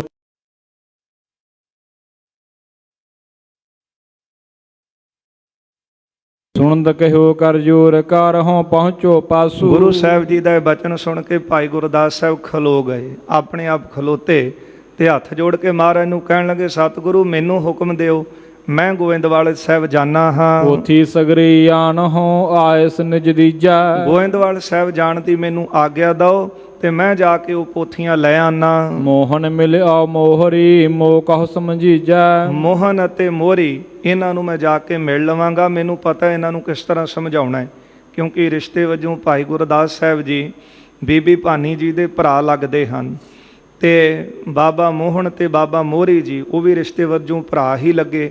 ਬਾਬਾ ਭਾਈ ਗੁਰਦਾਸ ਸਾਹਿਬ ਭੱਲੇ ਵੰਸ਼ ਵਿੱਚੋਂ ਨੇ। ਕਹਿਣ ਲੱਗੇ ਮੈਂ ਜਾਣਾ ਗੋਇੰਦਵਾਲ ਸਾਹਿਬ, ਬਾਬਾ ਮੋਹਨ ਤੇ ਮੋਹਰੀ ਮੇਰੇ ਆਪਣੇ ਹੀ ਨੇ, ਉਹਨਾਂ ਨੂੰ ਮੈਂ ਆਪੇ ਜਾ ਕੇ ਸਮਝਾ ਲਵਾਂਗਾ। ਸ੍ਰੀ ਅਰਜਨ ਸੁਨ ਬਾਕ ਕੋ ਉਰ ਗਰਬਤ ਜਾਨਾ। ਇਹ ਬਚਨ ਸੁਣ ਕੇ ਗੁਰੂ ਅਰਜਨ ਦੇਵ ਸਾਹਿਬ ਜੀ ਨੇ ਹਿਰਦੇ 'ਚ ਵਿਚਾਰਿਆ ਕਿ ਭਾਈ ਗੁਰਦਾਸ ਸਾਹਿਬ ਦੇ ਮਨ ਵਿੱਚ ਹੰਕਾਰ ਆ ਗਿਆ ਹੈ। ਆਪੇ ਖੜੇ ਹੋ ਗਏ ਨਾ। ਗੁਰੂ ਸਾਹਿਬ ਨੇ ਤਾਂ ਹਲੇ ਕਿਹਾ ਹੈ ਕਿ ਬਾਣੀ ਦੀਆਂ ਪੋਥੀਆਂ ਉੱਥੇ ਨੇ, ਕਿਸ ਤਰ੍ਹਾਂ ਲਿਆਈਏ। ਤੇ ਭਾਈ ਗੁਰਦਾਸ ਸਾਹਿਬ ਨੇ ਕਹਿਤਾ ਮੈਂ ਲੈ ਆਉਣਾ। ਤੇ ਮਹਾਰਾਜ ਜੀ ਨੇ ਹਿਰਦੇ ਦੀ ਵਿਚਾਰ ਲਈ ਹੈ, ਬਿਨਾ ਨਾਮ ਇਸ ਕੇ ਲਿਏ ਮੈਂ ਲਿਆਉ ਬਖਾਨਾ। ਕਿ ਬਿਨਾ ਨਾਮ ਲਿਆ ਉੱਠ ਖਲੋਤੇ ਨੇ ਤੇ ਆਪਣੇ ਮੂੰਹੋਂ ਕਹਿੰਦੇ ਨੇ ਮੈਂ ਜਾ ਕੇ ਲੈ ਆਉਣਾ, ਮੇਰਾ ਤਾਂ ਆਪਣਾ ਭਾਈਚਾਰਾ ਹੈ। ਜਾਹੋ ਕਹੋ ਤਿਸ ਕਾਲ ਮਹਿ ਗੁਰ ਹਿਰਦਾ ਵਿਚਾਰੀ। ਸਤਿਗੁਰੂ ਜੀ ਨੇ ਕਹਿ ਦਿੱਤਾ ਭਾਈ ਗੁਰਦਾਸ ਸਾਹਿਬ ਨੂੰ, ਕਹਿੰਦੇ ਜਾਓ ਫਿਰ ਤੁਸੀਂ ਜਾ ਕੇ ਲੈ ਆਵੋ। ਬਾਣੀ ਹਾਥ ਨਾ ਆਏ ਹੈ ਹੋਏ ਨਿਰਹੰਕਾਰੀ। ਪਰ ਹਿਰਦੇ 'ਚ ਵਿਚਾਰ ਕੀਤੀ ਕਿ ਬਸ ਇਹ ਭਾਈ ਸਾਹਿਬ ਜੀ ਦਾ ਹੰਕਾਰ ਹੀ ਦੂਰ ਕਰਨਾ ਹੈ, ਕਿਉਂਕਿ ਗੁਰੂ ਪੂਰਾ ਹੈ ਨਾ। ਤੇ ਫਿਰ ਪੂਰੇ ਗੁਰੂ ਦੀ ਇਹ ਨਿਸ਼ਾਨੀ ਹੈ ਕਿ ਉਹ ਕਿਸੇ ਤਰ੍ਹਾਂ ਦਾ ਰੋਗ ਅੰਦਰ ਰਹਿਣ ਹੀ ਨਹੀਂ ਦਿੰਦਾ। ਭਾਈ ਗੁਰਦਾਸ ਜੀ ਆਪ ਲਿਖਦੇ ਨੇ, ਕਹਿੰਦੇ ਨੇ ਸਤਿਗੁਰੂ ਪੂਰਾ ਵੈਦ ਹੈ, ਪੰਜੇ ਰੋਗ ਅਸਾਧ ਨਿਵਾਰੇ। ਹੈ ਤਾਂ ਇਹ ਰੋਗ ਅਸਾਧ ਨੇ, ਕਿਸੇ ਆਮ ਮਨੁੱਖ ਕੋਲ ਤਾਂ ਸਾਧੇ ਨਹੀਂ ਜਾਂਦੇ। ਪੂਰਾ ਗੁਰੂ ਇਸ ਦੀ ਔਸ਼ਧੀ ਦਵਾਈ ਦੇ ਸਕਦਾ ਹੈ। ਤੇ ਫਿਰ ਮਨ ਵਿੱਚ ਕੋਈ ਕਿਸੇ ਤਰ੍ਹਾਂ ਦਾ ਅੰਦਰ ਰੋਗ ਆ ਵੀ ਜਾਵੇ, ਪੂਰਾ ਗੁਰੂ ਕਿਰਪਾ ਕਰਕੇ ਰੋਗ ਦੀ ਨਿਵਰਤੀ ਆਪ ਕਰਦਾ। ਸਤਿਗੁਰਾਂ ਨੇ ਵਿਚਾਰਿਆ ਬਾਣੀ ਤਾਂ ਮਿਲਣੀ ਨਹੀਂ, ਪਰ ਚਲੋ ਚੱਲੇ ਨੇ, ਆਪਣੇ ਆਪ ਹੰਕਾਰ ਇਹਨਾਂ ਦਾ ਦੂਰ ਹੋਵੇਗਾ। ਤਬ ਭਾਈ ਹੋਏ ਤਿਆਰ ਕੋ ਮਾਰਗ ਸੋ ਲੀਨਾ। ਭਾਈ ਗੁਰਦਾਸ ਸਾਹਿਬ ਜੀ ਚੱਲਣ ਵਾਸਤੇ ਤਿਆਰ ਹੋਏ। ਇਸ ਨਗਰੀ ਤੋਂ ਸ੍ਰੀ ਅੰਮ੍ਰਿਤਸਰ ਸਾਹਿਬ ਤੋਂ ਚੱਲੇ ਨੇ ਗੋਇੰਦਵਾਲ ਸਾਹਿਬ ਨੂੰ। ਦੋਏ ਦਿਓਸ ਗਮਨਿਓ ਗਇਓ ਦੱਖਣ ਮੁਖ ਕੀਨਾ। ਆਪਣਾ ਮੁਖ ਦੱਖਣ ਵੱਲ ਕਰਕੇ, ਗੋਇੰਦਵਾਲ ਸਾਹਿਬ ਨਗਰ ਵੱਲ ਕਰਕੇ 2 ਦਿਨ ਭਾਈ ਗੁਰਦਾਸ ਜੀ ਨੂੰ ਜਾਂਦਿਆਂ ਲੱਗੇ ਹਨ। ਪਹੁੰਚਿਓ ਗੋਇੰਦਵਾਲ ਤਬ ਤਹ ਪਿਖੀ ਸੁਥਾਪੀ। ਭਾਈ ਗੁਰਦਾਸ ਸਾਹਿਬ ਗੋਇੰਦਵਾਲ ਸਾਹਿਬ ਪਹੁੰਚੇ ਨੇ ਤੇ ਬੌਲੀ ਸਾਹਿਬ ਦੇ ਦਰਸ਼ਨ ਕੀਤੇ ਨੇ। ਮੱਜਨ ਕਰਕੇ ਸਿਮਰ ਗੁਰ ਪਿਖ ਨਿਰਮਲ ਆਪੀ। ਬੌਲੀ ਸਾਹਿਬ ਦੇ ਵਿੱਚ ਇਸ਼ਨਾਨ ਕੀਤਾ, ਗੁਰੂ ਅਮਰਦਾਸ ਸਾਹਿਬ ਜੀ ਦਾ ਧਿਆਨ ਧਾਰਿਆ। ਜਿਸ ਬਾਬਤ ਗੁਰਦੇਵ ਦੇ ਬਚਨ ਹਨ, 1284 ਕਰੇ ਇਸ਼ਨਾਨ, ਇਤਨੇ ਜਪ ਜੀ ਪਾਠ ਬਖਾਨ, ਗੁਰ ਕੀ ਮੂਰਤ ਧਰ ਕੇ ਧਿਆਨ ਮਿਟੈ 84 ਆਵਣ ਜਾਣ। ਗੁਰੂ ਦੀ ਮੂਰਤ ਦਾ ਧਿਆਨ ਧਰ ਕੇ 84 ਇਸ਼ਨਾਨ ਕਰਨੇ, 84 ਜਪਜੀ ਸਾਹਿਬ ਦੇ ਪਾਠ ਕਰਨੇ। ਪਾਤਸ਼ਾਹ ਕਹਿੰਦੇ ਮਿਟੇ 84 ਆਵਣ ਜਾਣ। ਜਿਸ ਤਰ੍ਹਾਂ ਕਿਸੇ ਪਿਤਾ ਦਾ ਕੋਈ ਖਜ਼ਾਨਾ, ਉਹਦਾ ਹਿੱਸੇਦਾਰ ਪੁੱਤਰ ਸੁੱਤੇ ਸਿੱਧ ਹੋ ਜਾਂਦਾ ਹੈ ਨਾ, ਇਸੇ ਤਰ੍ਹਾਂ ਜਿਹੜਾ ਗੁਰੂ ਦਾ ਬਚਨ ਮੰਨਦਾ ਹੈ, ਫਿਰ ਪਿਓ ਦਾਦੇ ਕਾ ਖੋਲ ਡਿੱਠਾ ਖਜ਼ਾਨਾ। ਜਿਹੜੇ ਗੁਰੂ ਸਾਹਿਬਾਨਾਂ ਨੇ ਕਮਾਈ ਕਰਕੇ ਸਾਡੇ ਤੇ ਰਹਿਮਤਾਂ ਕੀਤੀਆਂ ਨੇ ਨਾ, ਤੇ ਉਸ ਦੇ ਭਾਗੀਦਾਰ ਉਦੋਂ ਬਣੀਦਾ। ਕਹੂੰ ਨਾਨਕ ਜਿਸ ਮਸਤਕ ਲੇਖ ਲਿਖਾਏ, ਸੋਏਤ ਖਜ਼ਾਨੇ ਲਿਆ ਰਲਾਏ। ਬੜੀਆਂ ਬਖਸ਼ਿਸ਼ਾਂ ਗੁਰੂ ਸਾਹਿਬਾਨਾਂ ਨੇ ਸਾਡੇ ਤੇ ਕੀਤੀਆਂ ਨੇ, ਪਰ ਸਿੱਖ ਨੂੰ ਚਾਹੀਦਾ ਹੈ ਸਾਨੂੰ ਕਿ ਭਰੋਸਾ ਰੱਖ ਕੇ ਗੁਰੂ ਸਾਹਿਬ ਦੇ ਬਚਨਾਂ ਨੂੰ ਮੰਨ ਲਈਏ। ਭਾਈ ਗੁਰਦਾਸ ਸਾਹਿਬ ਗਏ ਬੌਲੀ ਸਾਹਿਬ 'ਚ ਇਸ਼ਨਾਨ ਕੀਤਾ, ਗੁਰੂ ਅਮਰਦਾਸ ਸਾਹਿਬ ਸੱਚੇ ਪਾਤਸ਼ਾਹ ਦੀ ਮੂਰਤ ਦਾ ਧਿਆਨ ਧਰਿਆ ਏ। ਪੁਨਹ ਚੁਬਾਰੈ ਚਲ ਗਇਓ ਜਹ ਭਏ ਕਿਵਾਰਾ। ਇਸ਼ਨਾਨ ਕਰਨ ਤੋਂ ਬਾਅਦ ਭਾਈ ਗੁਰਦਾਸ ਸਾਹਿਬ ਜੀ ਚੁਬਾਰੇ ਵੱਲ ਗਏ ਨੇ। ਕਿੱਧਰ ਗਏ? ਜਿੱਥੇ ਬਾਬਾ ਮੋਹਨ ਜੀ ਵਿਰਾਜਮਾਨ ਨੇ ਚੁਬਾਰੇ 'ਚ, ਤੇ ਉਸ ਚੁਬਾਰੇ ਦੇ ਜਿਹੜੇ ਕਵਾੜ ਦਰਵਾਜ਼ੇ ਨੇ ਉਹ ਭਿੜੇ ਹੋਏ ਹਨ। ਲਗ ਸਮਾਧ ਆਸਨ ਕਰੀ ਨਹਿ ਦੇਹ ਸੰਭਾਰਾ। ਬਾਬਾ ਮੋਹਨ ਜੀ ਸਮਾਧੀ ਲਾ ਕੇ ਬੈਠੇ ਨੇ। ਇਹ ਅਭਿਆਸੀ ਸਨ ਤੇ ਆਪਣੀ ਸੁਰਤ ਜਿਹੜੀ ਸੀ ਦਸਮ ਦੁਆਰ ਵਿੱਚ ਲੈ ਜਾਂਦੇ ਸੀ। ਜਿਹੜੇ ਜੋਗੀ ਲੋਕ ਸਵਾਸ ਦਸਮ 'ਚ ਚੜਾਉਂਦੇ ਨੇ ਉਹਨਾਂ ਨੂੰ ਫਿਰ ਦੇਹ ਦੀ ਸੁੱਧ ਨਹੀਂ ਰਹਿੰਦੀ। ਇਹ ਜੋਗ ਮਤ ਜੋਗੀ ਕਰਦੇ ਨੇ, ਪਰ ਸਤਿਗੁਰਾਂ ਨੇ ਸਾਨੂੰ ਪ੍ਰੇਮ ਯੋਗ ਦਿੱਤਾ ਹੈ, ਪ੍ਰੇਮਾ ਭਗਤੀ ਦਿੱਤੀ ਹੈ। ਸੰਗਤ ਵਿੱਚ ਬੈਠਣਾ, ਗੁਰੂ ਦੀ ਮਹਿਮਾ ਨੂੰ ਸੁਣਨਾ, ਅੰਮ੍ਰਿਤ ਵੇਲੇ ਉੱਠ ਕੇ ਬਾਣੀ ਪੜ੍ਹਨੀ, ਸੇਵਾ ਕਰਨੀ, ਇਹ ਸਾਨੂੰ ਸਤਿਗੁਰਾਂ ਨੇ ਬੜਾ ਸੁਖੈਨ ਮਾਰਗ ਦਿੱਤਾ ਹੈ। ਜਿਹੜੇ ਜੋਗ ਮਤ ਦੇ ਅਭਿਆਸੀ ਸਾਨੂੰ ਬੜਾ ਕਠਿਨ ਹੈ ਰਸਤਾ। ਕੋਈ ਵਿਰਲਾ ਹੀ ਜਿਹੜਾ ਹੈ ਉਹ ਸਿਖਰ 'ਤੇ ਪਹੁੰਚਦਾ ਹੈ। ਇਹ ਨਹੀਂ ਕਿ ਆਪਾਂ ਉਹਨੂੰ ਖੰਡਨ ਕਰੀਏ, ਪਰ ਉੱਥੇ ਪਹੁੰਚਦਾ ਕੋਈ ਵਿਰਲਾ ਹੈ। ਪਰ ਜਿਹੜਾ ਪ੍ਰੇਮਾ ਭਗਤੀ ਦੇ ਰਸਤੇ ਤੁਰਦਾ ਹੈ, ਅਨੇਕਾਂ ਹੀ ਸਿੱਖ ਪੂਰਾਂ ਦੇ ਪੂਰ ਸਤਿਗੁਰਾਂ ਨੇ ਉਹਨਾਂ ਦਾ ਪਾਰ ਉਤਾਰਾ ਕਰ ਦਿੱਤਾ। ਬਚਨ ਪੜ੍ਹਦੇ ਹਾਂ, ਤਾਰੇ ਗਿਨੇ ਜਾਤ ਹੈ ਤੇਰੇ ਤਾਰੇ ਨਾ ਗਿਨਾਤ ਹੈ। ਅਸਮਾਨ ਦੇ ਤਾਰੇ ਅਣਗਿਣਤ ਨੇ, ਗਿਣ ਨਹੀਂ ਕੋਈ ਸਕਦਾ, ਪਰ ਹੋ ਸਕਦਾ ਹੈ ਕਿਸੇ ਟੈਕਨੋਲੋਜੀ ਦੇ ਨਾਲ ਇਹਨੂੰ ਗਿਣ ਲੈਣ। ਪਰ ਸਤਿਗੁਰੂ ਜਿਨ੍ਹਾਂ ਸਿੱਖਾਂ ਨੂੰ ਤੁਸੀਂ ਪਾਰ ਕਰ ਦਿੱਤਾ, ਉਹਨਾਂ ਦੀ ਤਾਂ ਗਿਣਤੀ ਨਹੀਂ ਕੀਤੀ ਜਾ ਸਕਦੀ। ਅਣਗਿਣਤ ਹੀ ਪੂਰਾਂ ਦੇ ਪੂਰ ਸਤਿਗੁਰਾਂ ਨੇ ਭਵ ਸਾਗਰ ਤੋਂ ਪਾਰ ਕਰ ਦਿੱਤੇ। ਵਾਹਿਗੁਰੂ ਨਾਮ ਜਹਾਜ਼ ਹੈ। ਮਹਾਰਾਜ ਕਹਿੰਦੇ ਜਪੋ ਵਾਹਿਗੁਰੂ ਏਕ ਵਾਰ ਜਿਨੇ ਕਸ਼ਿਨ ਧਿਆਇਓ, ਕਾਲ ਫਾਂਸ ਕੇ ਬੀਚ ਨਾ ਆਇਓ। ਇਉਂ ਭਾਈ ਗੁਰਦਾਸ ਸਾਹਿਬ ਜੀ ਗਏ ਨੇ। ਬਾਬਾ ਮੋਹਨ ਜੀ ਚੁਬਾਰੇ 'ਚ ਬੈਠੇ ਨੇ, ਕਵਾੜ ਭਿੜੇ ਹੋਏ ਨੇ, ਦਰਵਾਜ਼ੇ ਬੰਦ ਨੇ। ਅੰਦਰ ਆਪ ਜੀ ਸਮਾਧੀ ਲਾ ਕੇ ਬੈਠੇ ਸਨ। ਇਹਨਾਂ ਦੀ ਸਮਾਧੀ ਅਗਾਧ ਡੂੰਘੀ ਹੈ। ਜਾਮ ਦਿਵਸ ਕੇ ਰਹੇ ਤੇ ਪਹੁੰਚੋ ਤਹ ਭਾਈ। ਪਹਿਰ ਰਾਤ ਰਹਿੰਦੀ ਸੀ ਜਦੋਂ ਭਾਈ ਗੁਰਦਾਸ ਸਾਹਿਬ ਪਹੁੰਚੇ ਹਨ। ਭਾਵ ਇੱਕ ਪਹਿਰ ਜਿਹੜਾ ਹੈ ਉਹ ਦਿਨ ਬਾਕੀ ਰਹਿੰਦਾ ਸੀ। ਸ਼ਾਮਾਂ ਦਾ ਸਮਾਂ ਸੀ, ਕਿਉਂਕਿ ਸ਼ਾਮ ਦੇ 6 ਵਜੇ ਤੋਂ ਲੈ ਕੇ ਪਹਿਲਾ ਪਹਿਰ ਰਾਤ ਦਾ ਆਰੰਭ ਹੋ ਜਾਂਦਾ। ਇੰਜ ਕਹਿ ਲਓ ਕਿ ਆ ਹੁਣ ਦਿਨ ਦਾ ਚੌਥਾ ਪਹਿਰ ਚੱਲ ਰਿਹਾ। ਇਹ ਸਮੇਂ ਭਾਈ ਗੁਰਦਾਸ ਸਾਹਿਬ ਜੀ ਉੱਥੇ ਪਹੁੰਚ ਗਏ ਹਨ। ਬਹੁ ਪ੍ਰਕਾਰ ਕੀ ਬੇਨਤੀ ਕਰ ਊਚ ਸੁਨਾਈ। ਬਾਹਰ ਖਲੋ ਕੇ ਭਾਈ ਗੁਰਦਾਸ ਸਾਹਿਬ ਜੀ ਨੇ ਉੱਚੀ ਬੜੀ ਬੇਨਤੀਆਂ ਕੀਤੀਆਂ ਨੇ, ਬਾਰ-ਬਾਰ ਕਹਿ ਕੇ ਸੁਣਾਉਣ ਦਾ ਯਤਨ ਕੀਤਾ ਹੈ। ਸੁਦਾ ਸਰੋਵਰ ਨਗਰ ਤੇ ਮੈਂ ਚੱਲ ਕਰ ਆਇਓ। ਉੱਚੀ ਕਿਹਾ ਹੈ ਬਾਬਾ ਮੋਹਨ ਜੀ, ਮੈਂ ਅੰਮ੍ਰਿਤਸਰ ਤੋਂ ਚੱਲ ਕੇ ਆਇਆ ਹਾਂ। ਸ੍ਰੀ ਅਰਜਨ ਕਿਮ ਕਿਸ ਕਾਜ ਕੋ ਤਿਮ ਨਿਕਟ ਪਠਾਇਓ। ਗੁਰੂ ਅਰਜਨ ਦੇਵ ਸਾਹਿਬ ਜੀ ਨੇ ਕਿਸੇ ਕੰਮ ਮੈਨੂੰ ਤੁਹਾਡੇ ਕੋਲ ਭੇਜਿਆ ਹੈ। ਦਰਸ਼ਨ ਮੋਕੋ ਦੀਜੀਏ ਉਗਰਾਏ ਕਿਵਾਰੋ। ਆਪ ਜੀ ਕਿਰਪਾ ਕਰੋ, ਦਰਵਾਜ਼ਾ ਖੋਲੋ ਤੇ ਮੈਨੂੰ ਆਪਣੇ ਦਰਸ਼ਨ ਦੇਵੋ। ਭੂਖਨ ਕੁਲ ਸ੍ਰੀ ਅਪਰ ਕੇ ਗੁਣ ਗਿਆਨ ਉਦਾਰੋ। ਗੁਰੂ ਅਮਰਦਾਸ ਮਹਾਰਾਜ ਜੀ ਦੇ ਕੁਲ ਦੇ ਗਹਿਣੇ ਹੋ ਤੇ ਵੱਡੇ ਗਿਆਨਵਾਨ ਹੋ ਆਪ ਜੀ। ਗੁਰ ਨੰਦਨ ਬੰਦਨ ਉਚਿਤ ਕੰਦਨ ਦੁਖ ਦੋਸ਼ਾ। ਗੁਰੂ ਪੁੱਤਰ ਹੋ, ਨਮਸਕਾਰ ਕਰਨ ਯੋਗ ਹੋ, ਆਪ ਜੀ ਵੀ ਦੋਸ਼ਾਂ ਤੋਂ ਮੁਕਤ ਕਰਨ ਵਾਲੇ ਹੋ। ਦਰਸ਼ਨ ਤੇ ਅਗ ਕਟਤ ਹੈ ਸਭ ਦਾਸ ਭਰੋਸਾ। ਤੁਹਾਡੇ ਦਰਸ਼ਨਾਂ ਨਾਲ ਪਾਪ ਨਾਸ਼ ਹੁੰਦੇ ਨੇ। ਦਾਸਾਂ ਨੂੰ, ਸੇਵਕਾਂ ਨੂੰ ਤੁਹਾਡੇ ਤੇ ਭਰੋਸਾ ਹੈ। ਲਖ ਅਸਥਾਮਲ ਆਤਮਾ ਦ੍ਰਿੜ ਗਿਆਨ ਸਦੀਵਾ। ਆਪ ਜੀ ਸਦਾ ਗਿਆਨ ਨੂੰ ਦ੍ਰਿੜ ਕਰਕੇ ਰੱਖਦੇ ਹੋ। ਆਤਮਾ ਨੂੰ ਇਸ ਤਰ੍ਹਾਂ ਪ੍ਰਗਟ ਕੀਤਾ ਹੈ ਜਿਸ ਤਰ੍ਹਾਂ ਹੱਥ ਵਿੱਚ ਔਲਾ ਰੱਖਿਆ ਹੋਵੇ। ਬ੍ਰਹਮ ਗਿਆਨੀਆਂ ਦਾ ਇਹ ਇਸ ਤਰ੍ਹਾਂ ਦਾ ਜੀਵਨ ਹੁੰਦਾ ਹੈ। ਆਤਮਾ ਨੂੰ ਇਸ ਤਰ੍ਹਾਂ ਦੇਖ ਲੈਂਦੇ ਨੇ ਜਿਸ ਤਰ੍ਹਾਂ ਹੱਥ ਤੇ ਰੱਖਿਆ ਔਲਾ ਸਾਹਮਣੇ ਦਿਸਦਾ ਹੈ ਨਾ, ਇਸ ਤਰ੍ਹਾਂ ਉਹ ਆਤਮਾ ਨੂੰ ਦੇਖ ਲੈਂਦੇ ਨੇ। ਅਗਿਆਨੀ ਬੰਦਾ ਸਾਰਾ ਉਮਰ ਆਪਣੇ ਇਸ ਸਰੀਰ ਨੂੰ, ਅਸੀਂ ਸਰੀਰ ਸਮਝਦੇ ਰਹਿੰਦੇ ਹਾਂ ਕਿ 5 ਤੱਤਾਂ ਦਾ ਇਹ ਸਰੀਰ ਹੈ। ਸਾਡੇ ਨੇਤਰ ਨੇ, ਕੰਨ ਨੇ, ਅੱਖਾਂ ਨੇ, ਮੂੰਹ ਹੈ, ਹੱਥ ਪੈਰ ਨੇ, ਆਹ ਘਰ ਹੈ, ਆਹ ਪਰਿਵਾਰ ਹੈ, ਆਹ ਸਾਡਾ ਕਾਰੋਬਾਰ ਹੈ। ਬਸ ਇੰਨੀ ਕੁ ਸਾਨੂੰ ਸੋਝੀ ਹੈ। ਪਰ ਜਦੋਂ ਇਹ ਜੀਵ ਚਲਾਣਾ ਕਰਦਾ ਹੈ, ਫਿਰ ਸਰੀਰ ਤਾਂ ਇੱਥੇ ਰਹਿ ਗਿਆ, ਫਿਰ ਅੱਗੇ ਕੀ ਤੁਰਦਾ ਹੈ? ਉਹ ਆਤਮਾ ਹੈ ਜਿਹੜੀ ਕਦੇ ਮਰਦੀ ਨਹੀਂ, ਜਿਹੜਾ ਪਰਮਾਤਮ ਸਰੂਪ ਹੈ। ਪਰ ਬ੍ਰਹਮ ਗਿਆਨੀ ਆਤਮਾ ਨੂੰ ਦੇਖਦੇ। ਇਸ ਤਰ੍ਹਾਂ ਭਾਈ ਗੁਰਦਾਸ ਸਾਹਿਬ ਨੇ ਉਪਮਾ ਗਾਇਨ ਕੀਤੀ ਹੈ ਬਾਬਾ ਮੋਹਨ ਜੀ ਦੀ, ਕਿ ਆਪ ਜੀ ਨੇ ਆਤਮਾ ਇਸ ਤਰ੍ਹਾਂ ਦੇਖੀ ਹੈ ਜਿਸ ਤਰ੍ਹਾਂ ਹੱਥ ਵਿੱਚ ਔਲਾ ਰੱਖਿਆ ਹੋਵੇ। ਆਪ ਜੀ ਸਦਾ ਗਿਆਨ ਨੂੰ ਦ੍ਰਿੜ ਕਰਕੇ ਰੱਖਦੇ ਹੋ। ਰਹਿ ਜੋਗ ਆਰੂੜ ਦ੍ਰਿੜ ਬ੍ਰਿਤੋ ਇੱਕ ਰਸ ਨਿਤ ਥੀਵਾ। ਆਪਣੀ ਬਿਰਤੀ ਜਿਹੜੀ ਹੈ ਸਦਾ ਜੋਗ ਵਿੱਚ ਅਰੂੜ ਕੇ ਰੱਖਦੇ ਹੋ। ਇੱਕ ਰਸ ਬਿਰਤੀ ਤੁਹਾਡੀ ਰਹਿੰਦੀ ਹੈ। ਦਰਸ਼ਨ ਦੇਹੋ ਅਰਜਨ ਸੁਣੋ ਸ੍ਰੀ ਅਰਜਨ ਕਾਮੂ। ਬਾਬਾ ਜੀ ਆਪ ਜੀ ਦਰਸ਼ਨ ਦੇਵੋ, ਮੇਰੀ ਬੇਨਤੀ ਸੁਣੋ। ਗੁਰੂ ਅਰਜਨ ਦੇਵ ਸਾਹਿਬ ਜੀ ਨੇ ਕੰਮ ਭੇਜਿਆ ਹੈ। ਅਰਜਨ ਜਸ ਵਿਸਤ੍ਰਿਤ ਸੁਜੋ ਗੁਣ ਗਣ ਕੋ ਧਾਮ। ਗੁਰੂ ਅਰਜਨ ਦੇਵ ਸਾਹਿਬ ਮਹਾਰਾਜ ਜੀ ਦਾ ਜਸ ਪ੍ਰਗਟ ਹੈ, ਗੁਣਾਂ ਦੇ ਘਰ ਹਨ ਗੁਰੂ ਸਾਹਿਬ ਜੀ। ਇਸ ਪ੍ਰਕਾਰ ਸਭ ਜਾਮਨੀ ਬਿਨਤੀ ਬੋਠਾਨੀ। ਇਸ ਤਰ੍ਹਾਂ ਉੱਚੀ ਉੱਚੀ ਬੋਲ ਕੇ ਭਾਈ ਗੁਰਦਾਸ ਸਾਹਿਬ ਨੇ ਸਾਰੀ ਰਾਤ ਬੇਨਤੀਆਂ ਕੀਤੀਆਂ ਨੇ। ਬਾਬੇ ਮੋਹਣ ਦੇ ਚੁਬਾਰੇ ਦੇ ਬਾਹਰ ਖਲੋ ਕੇ, ਕਵਾੜ ਭਿੜੇ ਸੀ ਨਾ, ਦਰਵਾਜ਼ੇ ਬੰਦ ਸੀ, ਉੱਚੀ ਉੱਚੀ ਬੇਨਤੀਆਂ ਕਰਦੇ ਨੇ। ਬਾਬੇ ਮੋਹਣ ਦਾ ਜਸ ਵੀ ਕਰਦੇ ਨੇ ਤੇ ਗੁਰੂ ਅਰਜਨ ਦੇਵ ਸਾਹਿਬ ਜੀ ਦਾ ਜਸ ਸੁਣਾਉਂਦੇ। ਫਿਰ ਦੱਸਦੇ, ਮੈਂ ਅੰਮ੍ਰਿਤਸਰੋਂ ਆਇਆ, ਬਾਬਾ ਜੀ ਦਰਵਾਜ਼ਾ ਖੋਲੋ, ਕਿਸੇ ਕੰਮ ਗੁਰਾਂ ਨੇ ਮੈਨੂੰ ਭੇਜਿਆ ਹੈ। ਨੰਦਨ ਸ੍ਰੀ ਗੁਰ ਅਮਰ ਕੋ ਨਹਿ ਬੋਲਿਓ ਬਾਣੀ। ਪਰ ਗੁਰੂ ਅਮਰਦਾਸ ਜੀ ਦੇ ਵੱਡੇ ਸੁਪੁੱਤਰ ਬਾਬਾ ਮੋਹਣ ਜੀ ਅੰਦਰੋਂ ਨਾ ਬੋਲੇ। ਭਈ ਭੋਰ ਲਖ ਔਰਤ ਔਰ ਨੇ ਭਾਈ ਸਮਝਾਇਓ। ਇਸ ਤਰ੍ਹਾਂ ਬੋਲਦਿਆਂ ਬੋਲਦਿਆਂ ਸਵੇਰ ਹੋ ਗਈ ਤੇ ਕੋਈ ਬਾਹਰੋਂ ਬੰਦਾ ਜਿਹੜਾ ਸੀ ਉਹ ਚੱਲ ਕੇ ਆਇਆ। ਉਹਨੇ ਆ ਕੇ ਭਾਈ ਗੁਰਦਾਸ ਸਾਹਿਬ ਜੀ ਨੂੰ ਦੱਸਿਆ, ਇਹ ਮਨ ਮਸਤ ਸਦੀਵ ਹੈ ਨਹਿ ਬੁਲਤ ਬੁਲਾਇਓ। ਕਹਿਣ ਲੱਗਾ ਕੋਈ ਭਾਈਚਾਰੇ ਦਾ ਬੰਦਾ ਸੀ, ਬਾਹਰੋਂ ਆਇਆ, ਕਹਿਣ ਲੱਗੇ ਬਾਬੇ ਮੋਹਣ ਨੇ ਦਰਵਾਜ਼ਾ ਨਹੀਂ ਖੋਲਣਾ।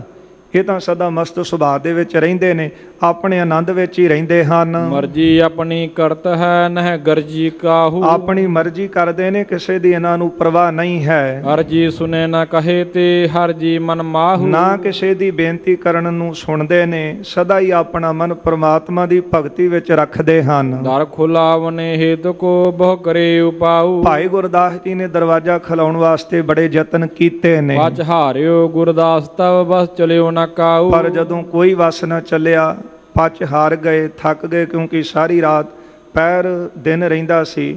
ਭਾਵ 4-5 ਵਜੇ ਦੇ ਕਰੀਬ ਪਹੁੰਚ ਗਏ ਹੋਣਗੇ। ਸਾਰੀ ਰਾਤ ਬੂਆ ਖੜਕਾਇਆ, ਆਵਾਜ਼ਾਂ ਦਿੱਤੀਆਂ, ਪਰ ਉਹਨਾਂ ਨੇ ਨਾ ਖੋਲਿਆ। ਔਰ ਉਦਾਸ ਬਹੁ ਹੋਏ ਕੈ ਬਰੀੜਾ ਉਪਜਾਈ। ਚਿੱਤ ਵਿੱਚ ਬੜੇ ਦੁਖੀ ਹੋਏ, ਫਿਰ ਉਦਾਸ ਹੋਏ ਹਨ। ਕਾਸ਼ ਨਾ ਕਾਜ ਭਾ ਮੈਂ ਆਇਓ ਅਬ ਕਿਆ ਮੁਖ ਜਾਈ। ਮਨ ਵਿੱਚ ਸੋਚਦੇ ਨੇ ਕਿ ਕੰਮ ਤਾਂ ਬਣਿਆ ਨਹੀਂ, ਮੈਂ ਇੰਨੀ ਦੂਰ ਆਇਆ, ਹੁਣ ਕੀ ਮੂੰਹ ਲੈ ਕੇ ਅੰਮ੍ਰਿਤਸਰ ਵਾਪਸ ਮੁੜਾਂਗਾ। ਸੁਦਾ ਸਰੋਵਰ ਮਗ ਭਰਿਓ ਪਹੁੰਚਿਓ ਪੁਨਿਆਈ। ਗੋਇੰਦਵਾਲ ਸਾਹਿਬ ਤੋਂ ਅੰਮ੍ਰਿਤਸਰ ਨੂੰ ਚੱਲੇ ਨੇ ਤੇ ਇੱਥੇ ਵਾਪਸ ਗੁਰੂ ਜੀ ਦੇ ਕੋਲ ਆ ਗਏ ਨੇ। ਸ੍ਰੀ ਅਰਜਨ ਰਾਜੇ ਜਹਾਂ ਨਿਜ ਗਰੀਬ ਨਿਵਾਈ। ਜਿੱਥੇ ਗੁਰੂ ਅਰਜਨ ਦੇਵ ਸਾਹਿਬ ਜੀ ਬਿਰਾਜਮਾਨ ਸੀ ਨਾ ਸੰਗਤਾਂ ਦੇ ਵਿੱਚ, ਇੱਥੇ ਆ ਕੇ ਭਾਈ ਗੁਰਦਾਸ ਜੀ ਨੇ ਗੁਰੂ ਸਾਹਿਬ ਨੂੰ ਨਮਸਕਾਰ ਕੀਤੀ ਹੈ। ਕਹੀ ਜੋਰ ਕਰ ਬਾਰਤਾ ਮੈਂ ਕਰੇ ਉਪਾਉ। ਦੋਵੇਂ ਹੱਥ ਜੋੜ ਲਏ ਗੁਰੂ ਸਾਹਿਬ ਜੀ ਦੇ ਅੱਗੇ ਆ ਕੇ, ਕਹਿਣ ਲੱਗੇ ਮਹਾਰਾਜ ਮੈਂ ਬੜੇ ਉਪਾਅ ਕੀਤੇ, ਮੈਂ ਬੜੇ ਯਤਨ ਕੀਤੇ ਨੇ, ਦਰ ਇੱਕ ਵਾਰ ਖੋਲੇ ਨਹੀਂ ਬਸ ਚਲਿਓ ਨਾ ਕਾਉ। ਪਰ ਬਾਬੇ ਮੋਹਣ ਨੇ ਦਰਵਾਜ਼ਾ ਖੋਲਿਆ ਨਹੀਂ ਤੇ ਉਹਨਾਂ ਅੱਗੇ ਮੇਰਾ ਕੋਈ ਵੀ ਜ਼ੋਰ ਨਹੀਂ ਚੱਲਿਆ। ਰਹਿਓ ਪੁਕਾਰਤ ਸਭ ਨਿਸ਼ਾ ਕੁਛ ਬਾਕ ਨਾ ਬੋਲਾ। ਸਾਰੀ ਰਾਤ ਉੱਚੀ ਉੱਚੀ ਆਵਾਜ਼ਾਂ ਦਿੱਤੀਆਂ ਨੇ, ਪਰ ਅੰਦਰੋਂ ਕੋਈ ਨਾ ਬੋਲਿਆ। ਲਿਓ ਆਪ ਕੇ ਨਾਮ ਭੀ ਤਾ ਦਰ ਤਉ ਨਾ ਖੋਲਾ। ਮਹਾਰਾਜ ਤੁਹਾਡਾ ਨਾਂ ਵੀ ਲਿਆ, ਪਰ ਫਿਰ ਵੀ ਉਹਨਾਂ ਨੇ ਅੰਦਰੋਂ ਦਰਵਾਜ਼ਾ ਨਾ ਖੋਲਿਆ। ਅਮਰ ਅੰਸ ਜੇ ਅਪਰ ਥੇ ਤਿਨ ਮੁਝ ਸਮਝਾਇਓ। ਗੁਰੂ ਅਮਰਦਾਸ ਮਹਾਰਾਜ ਜੀ ਦੇ ਅੰਸ਼ ਵਿੱਚੋਂ,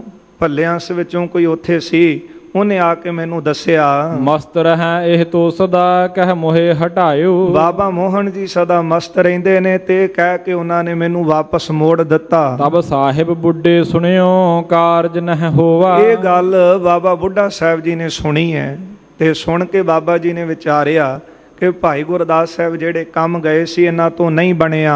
ਕੋ ਅਵ ਗਮਨੈ ਪਾਸ ਤਿਸ ਨਹਿ ਦੂਸਰ ਜੋਵਾ। ਹੁਣ ਕੌਣ ਜਾਵੇਗਾ ਉੱਥੇ? ਇਧਰ ਉਧਰ ਦੇਖਿਆ ਤੇ ਦੂਜਾ ਕੋਈ ਨਾ ਦਿਸਿਆ। ਆਪ ਜਾਏ ਸਿਰ ਗੁਰ ਕਿਦੋ ਤਬ ਕਾਜ ਬਣੈ ਹੈ। ਇਹ ਵੀ ਮਨ ਵਿੱਚ ਸੋਚ ਲਿਆ ਬਾਬਾ ਜੀ ਨੇ ਕਿ ਗੁਰੂ ਸਾਹਿਬ ਆਪ ਉੱਥੇ ਜਾਣਗੇ ਤੇ ਤਾਂ ਇਹ ਕੰਮ ਬਣੇਗਾ। ਇਮ ਵਿਚਾਰ ਉਰ ਸਭਾ ਮਹਿ ਨਿਜ ਅਰਜ ਭਣੈ ਹੈ। ਪਰ ਫਿਰ ਬਾਬਾ ਬੁੱਢਾ ਸਾਹਿਬ ਜੀ ਸੰਗਤ ਵਿੱਚੋਂ ਖਲੋ ਗਏ ਤੇ ਮਹਾਰਾਜ ਦੇ ਅੱਗੇ ਖਲੋ ਕੇ ਬੇਨਤੀ ਕਰਨ ਲੱਗੇ, ਮੈਂ ਗਮਨਿਓ ਭਣੀਏ ਹੁਕਮ ਸ੍ਰੀ ਗੁਰ ਮੁਸਕਾਏ। ਮਹਾਰਾਜ ਮੈਨੂੰ ਹੁਕਮ ਦਿਓ, ਮੈਂ ਹੁਣ ਗੋਇੰਦਵਾਲ ਸਾਹਿਬ ਜਾਣਾ। ਜਦੋਂ ਸਤਿਗੁਰਾਂ ਦੇ ਕੰਨੀਏ ਬੋਲ ਪਏ ਬਾਬਾ ਬੁੱਢਾ ਸਾਹਿਬ ਜੀ ਦੇ, ਸੁਣ ਕੇ ਸਤਿਗੁਰੂ ਮੁਸਕਰਾ ਪਏ। ਮਹਾਰਾਜ ਹੱਸੇ ਨੇ, ਕਿਉਂਕਿ ਜ਼ਿੰਮੇਵਾਰੀ ਡਿਊਟੀ ਤਾਂ ਸਤਿਗੁਰਾਂ ਦੀ ਆਪਣੀ ਲੱਗੀ ਹੈ। ਬਾਬਾ ਮੋਹਣ ਜੀ ਦੇ ਅੰਦਰ ਸ਼ਾਂਤੀ ਵੀ ਦੇਣੀ ਹੈ, ਉਹਨਾਂ ਦਾ ਵੀ ਭਲਾ ਕਰਨਾ ਹੈ, ਬਾਬੇ ਦਾਤੂ ਦਾ ਵੀ ਖਡੂਰ ਸਾਹਿਬ ਜਾ ਕੇ ਦੁੱਖ ਕੱਟਣਾ ਹੈ। ਇਹ ਗੁਰੂ ਸਾਹਿਬ ਜੀ ਆਪ ਹੀ ਬਿੱਦ ਬਣਾਉਣ ਵਾਲੇ, ਦੋਹਾਂ ਸਿਰਿਆਂ ਕਾ ਆਪ ਸੁਆਮੀ। ਬਾਬਾ ਬੁੱਢਾ ਸਾਹਿਬ ਜੀ ਉੱਠ ਖਲੋਤੇ, ਕਹਿੰਦੇ ਮਹਾਰਾਜ ਮੈਨੂੰ ਹੁਕਮ ਦਿਓ। ਤੇ ਸੁਣ ਕੇ ਸਤਿਗੁਰੂ ਜੀ ਬਾਬਾ ਜੀ ਵੱਲ ਦੇਖ ਕੇ ਮਹਾਰਾਜ ਮੁਸਕਰਾ ਪਏ ਨੇ। ਭਲੀ ਬਾਤ ਤੁਮ ਜਾਹੋ ਜੀ ਕਾਰਜ ਬਣ ਜਾਏ। ਮਹਾਰਾਜ ਕਹਿੰਦੇ ਬਾਬਾ ਜੀ ਬੜੀ ਭਲੀ ਗੱਲ ਹੈ, ਚੰਗੀ ਗੱਲ ਹੈ, ਜੇ ਤੁਹਾਡੇ ਜਾਇਆ ਕੰਮ ਬਣ ਜਾਵੇ ਤੇ ਫਿਰ ਵਧੀਆ ਹੈ। ਸੁਣ ਸ੍ਰੀ ਸਤਿਗੁਰ ਬਾਕ ਕੋ ਬੁੱਢਾ ਗਮਨਾਇਓ। ਸਤਿਗੁਰਾਂ ਦਾ ਹੁਕਮ ਸੁਣ ਕੇ ਬਾਬਾ ਬੁੱਢਾ ਸਾਹਿਬ ਜੀ ਗੋਇੰਦਵਾਲ ਸਾਹਿਬ ਨੂੰ ਚੱਲ ਪਏ ਨੇ। ਸਨੇ ਸਨੇ ਮਾਰਗ ਚਲਿਓ ਤਿਸ ਪੁਰ ਮਹਿ ਆਇਓ। ਹੌਲੀ ਹੌਲੀ ਚੱਲਦਿਆਂ ਚੱਲਦਿਆਂ ਗੋਇੰਦਵਾਲ ਸਾਹਿਬ ਨਗਰੀ ਪਹੁੰਚ ਗਏ। ਕਰ ਇਸ਼ਨਾਨ ਜਲ ਥਬਾਵਲੀ ਹਰਖਿਓ ਮਨ ਮਾਹੀ। ਬੌਲੀ ਸਾਹਿਬ ਦੇ ਵਿੱਚ ਇਸ਼ਨਾਨ ਕੀਤਾ। ਗੋਇੰਦਵਾਲ ਸਾਹਿਬ ਪਹੁੰਚ ਕੇ ਤੇ ਮਨ ਬੜਾ ਖੁਸ਼ ਸੀ। ਗਇਓ ਚੁਬਾਰੇ ਕੋ ਬਾਹੁਰ ਮੋਹਨ ਕੇ ਪਾਹੀ। ਇਸ਼ਨਾਨ ਕਰਨ ਤੋਂ ਬਾਅਦ ਬਾਬਾ ਬੁੱਢਾ ਸਾਹਿਬ ਜੀ ਚੁਬਾਰੇ ਤੇ ਗਏ ਨੇ, ਜਿੱਥੇ ਬਾਬਾ ਮੋਹਨ ਜੀ ਬੈਠੇ ਸਨ। ਭਰੇ ਕਪਾਟ ਬਲੋਕ ਕੈ ਪੁਨ ਊਚ ਉਚਾਰਾ। ਉਸ ਚੁਬਾਰੇ ਦੇ ਕਪਾਟ ਦਰਵਾਜ਼ੇ ਭਿੜੇ ਹੋਏ ਸੀ। ਬਾਬਾ ਬੁੱਢਾ ਸਾਹਿਬ ਜੀ ਬਾਹਰ ਖਲੋਤੇ ਨੇ, ਉੱਚੀ ਆਵਾਜ਼ ਦਿੱਤੀ ਹੈ, ਗੁਰੂ ਅਮਰ ਕੇ ਸੁਤ ਬੜੇ ਦੇਹੁ ਦਰਸ ਉਦਾਰਾ। ਗੁਰੂ ਅਮਰਦਾਸ ਜੀ ਦੇ ਵੱਡੇ ਪੁੱਤਰ ਮੋਹਨ ਜੀ,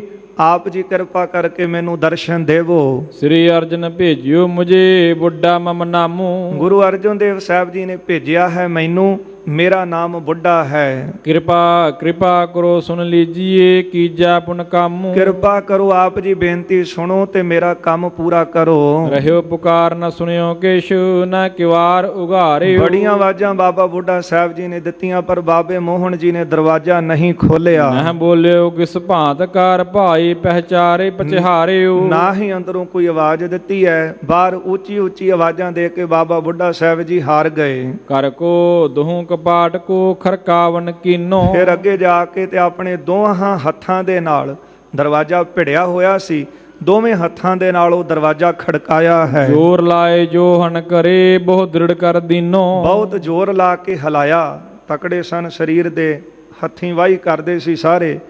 ਤੇ ਬਾਬਾ ਬੁੱਢਾ ਸਾਹਿਬ ਜੀ ਨੇ ਜ਼ੋਰ ਦੇ ਨਾਲ ਉਹ ਬੂਹਾ ਹਿਲਾਇਆ। ਆ ਹੁਣ ਵਾਲੇ ਤਾਂ ਸ਼ਾਇਦ ਹਿੱਲ ਜਾਂਦੇ, ਪਰ ਪੁਰਾਣੇ ਬੂਹੇ ਬੜੇ ਪੱਕੇ ਬੰਦ ਹੁੰਦੇ ਸੀ ਤੇ ਆਮ ਬੰਦੇ ਤੋਂ ਹਿਲਾਇਆ ਨਹੀਂ ਹਿਲਦੇ। ਬਾਬਾ ਬੁੱਢਾ ਸਾਹਿਬ ਜੀ ਨੇ ਹਿਲਾ ਕੇ ਦੇਖਿਆ, ਬਹੁਤ ਚੰਗੀ ਤਰ੍ਹਾਂ ਅੰਦਰੋਂ ਦਰਵਾਜ਼ਾ ਬੰਦ ਸੀ।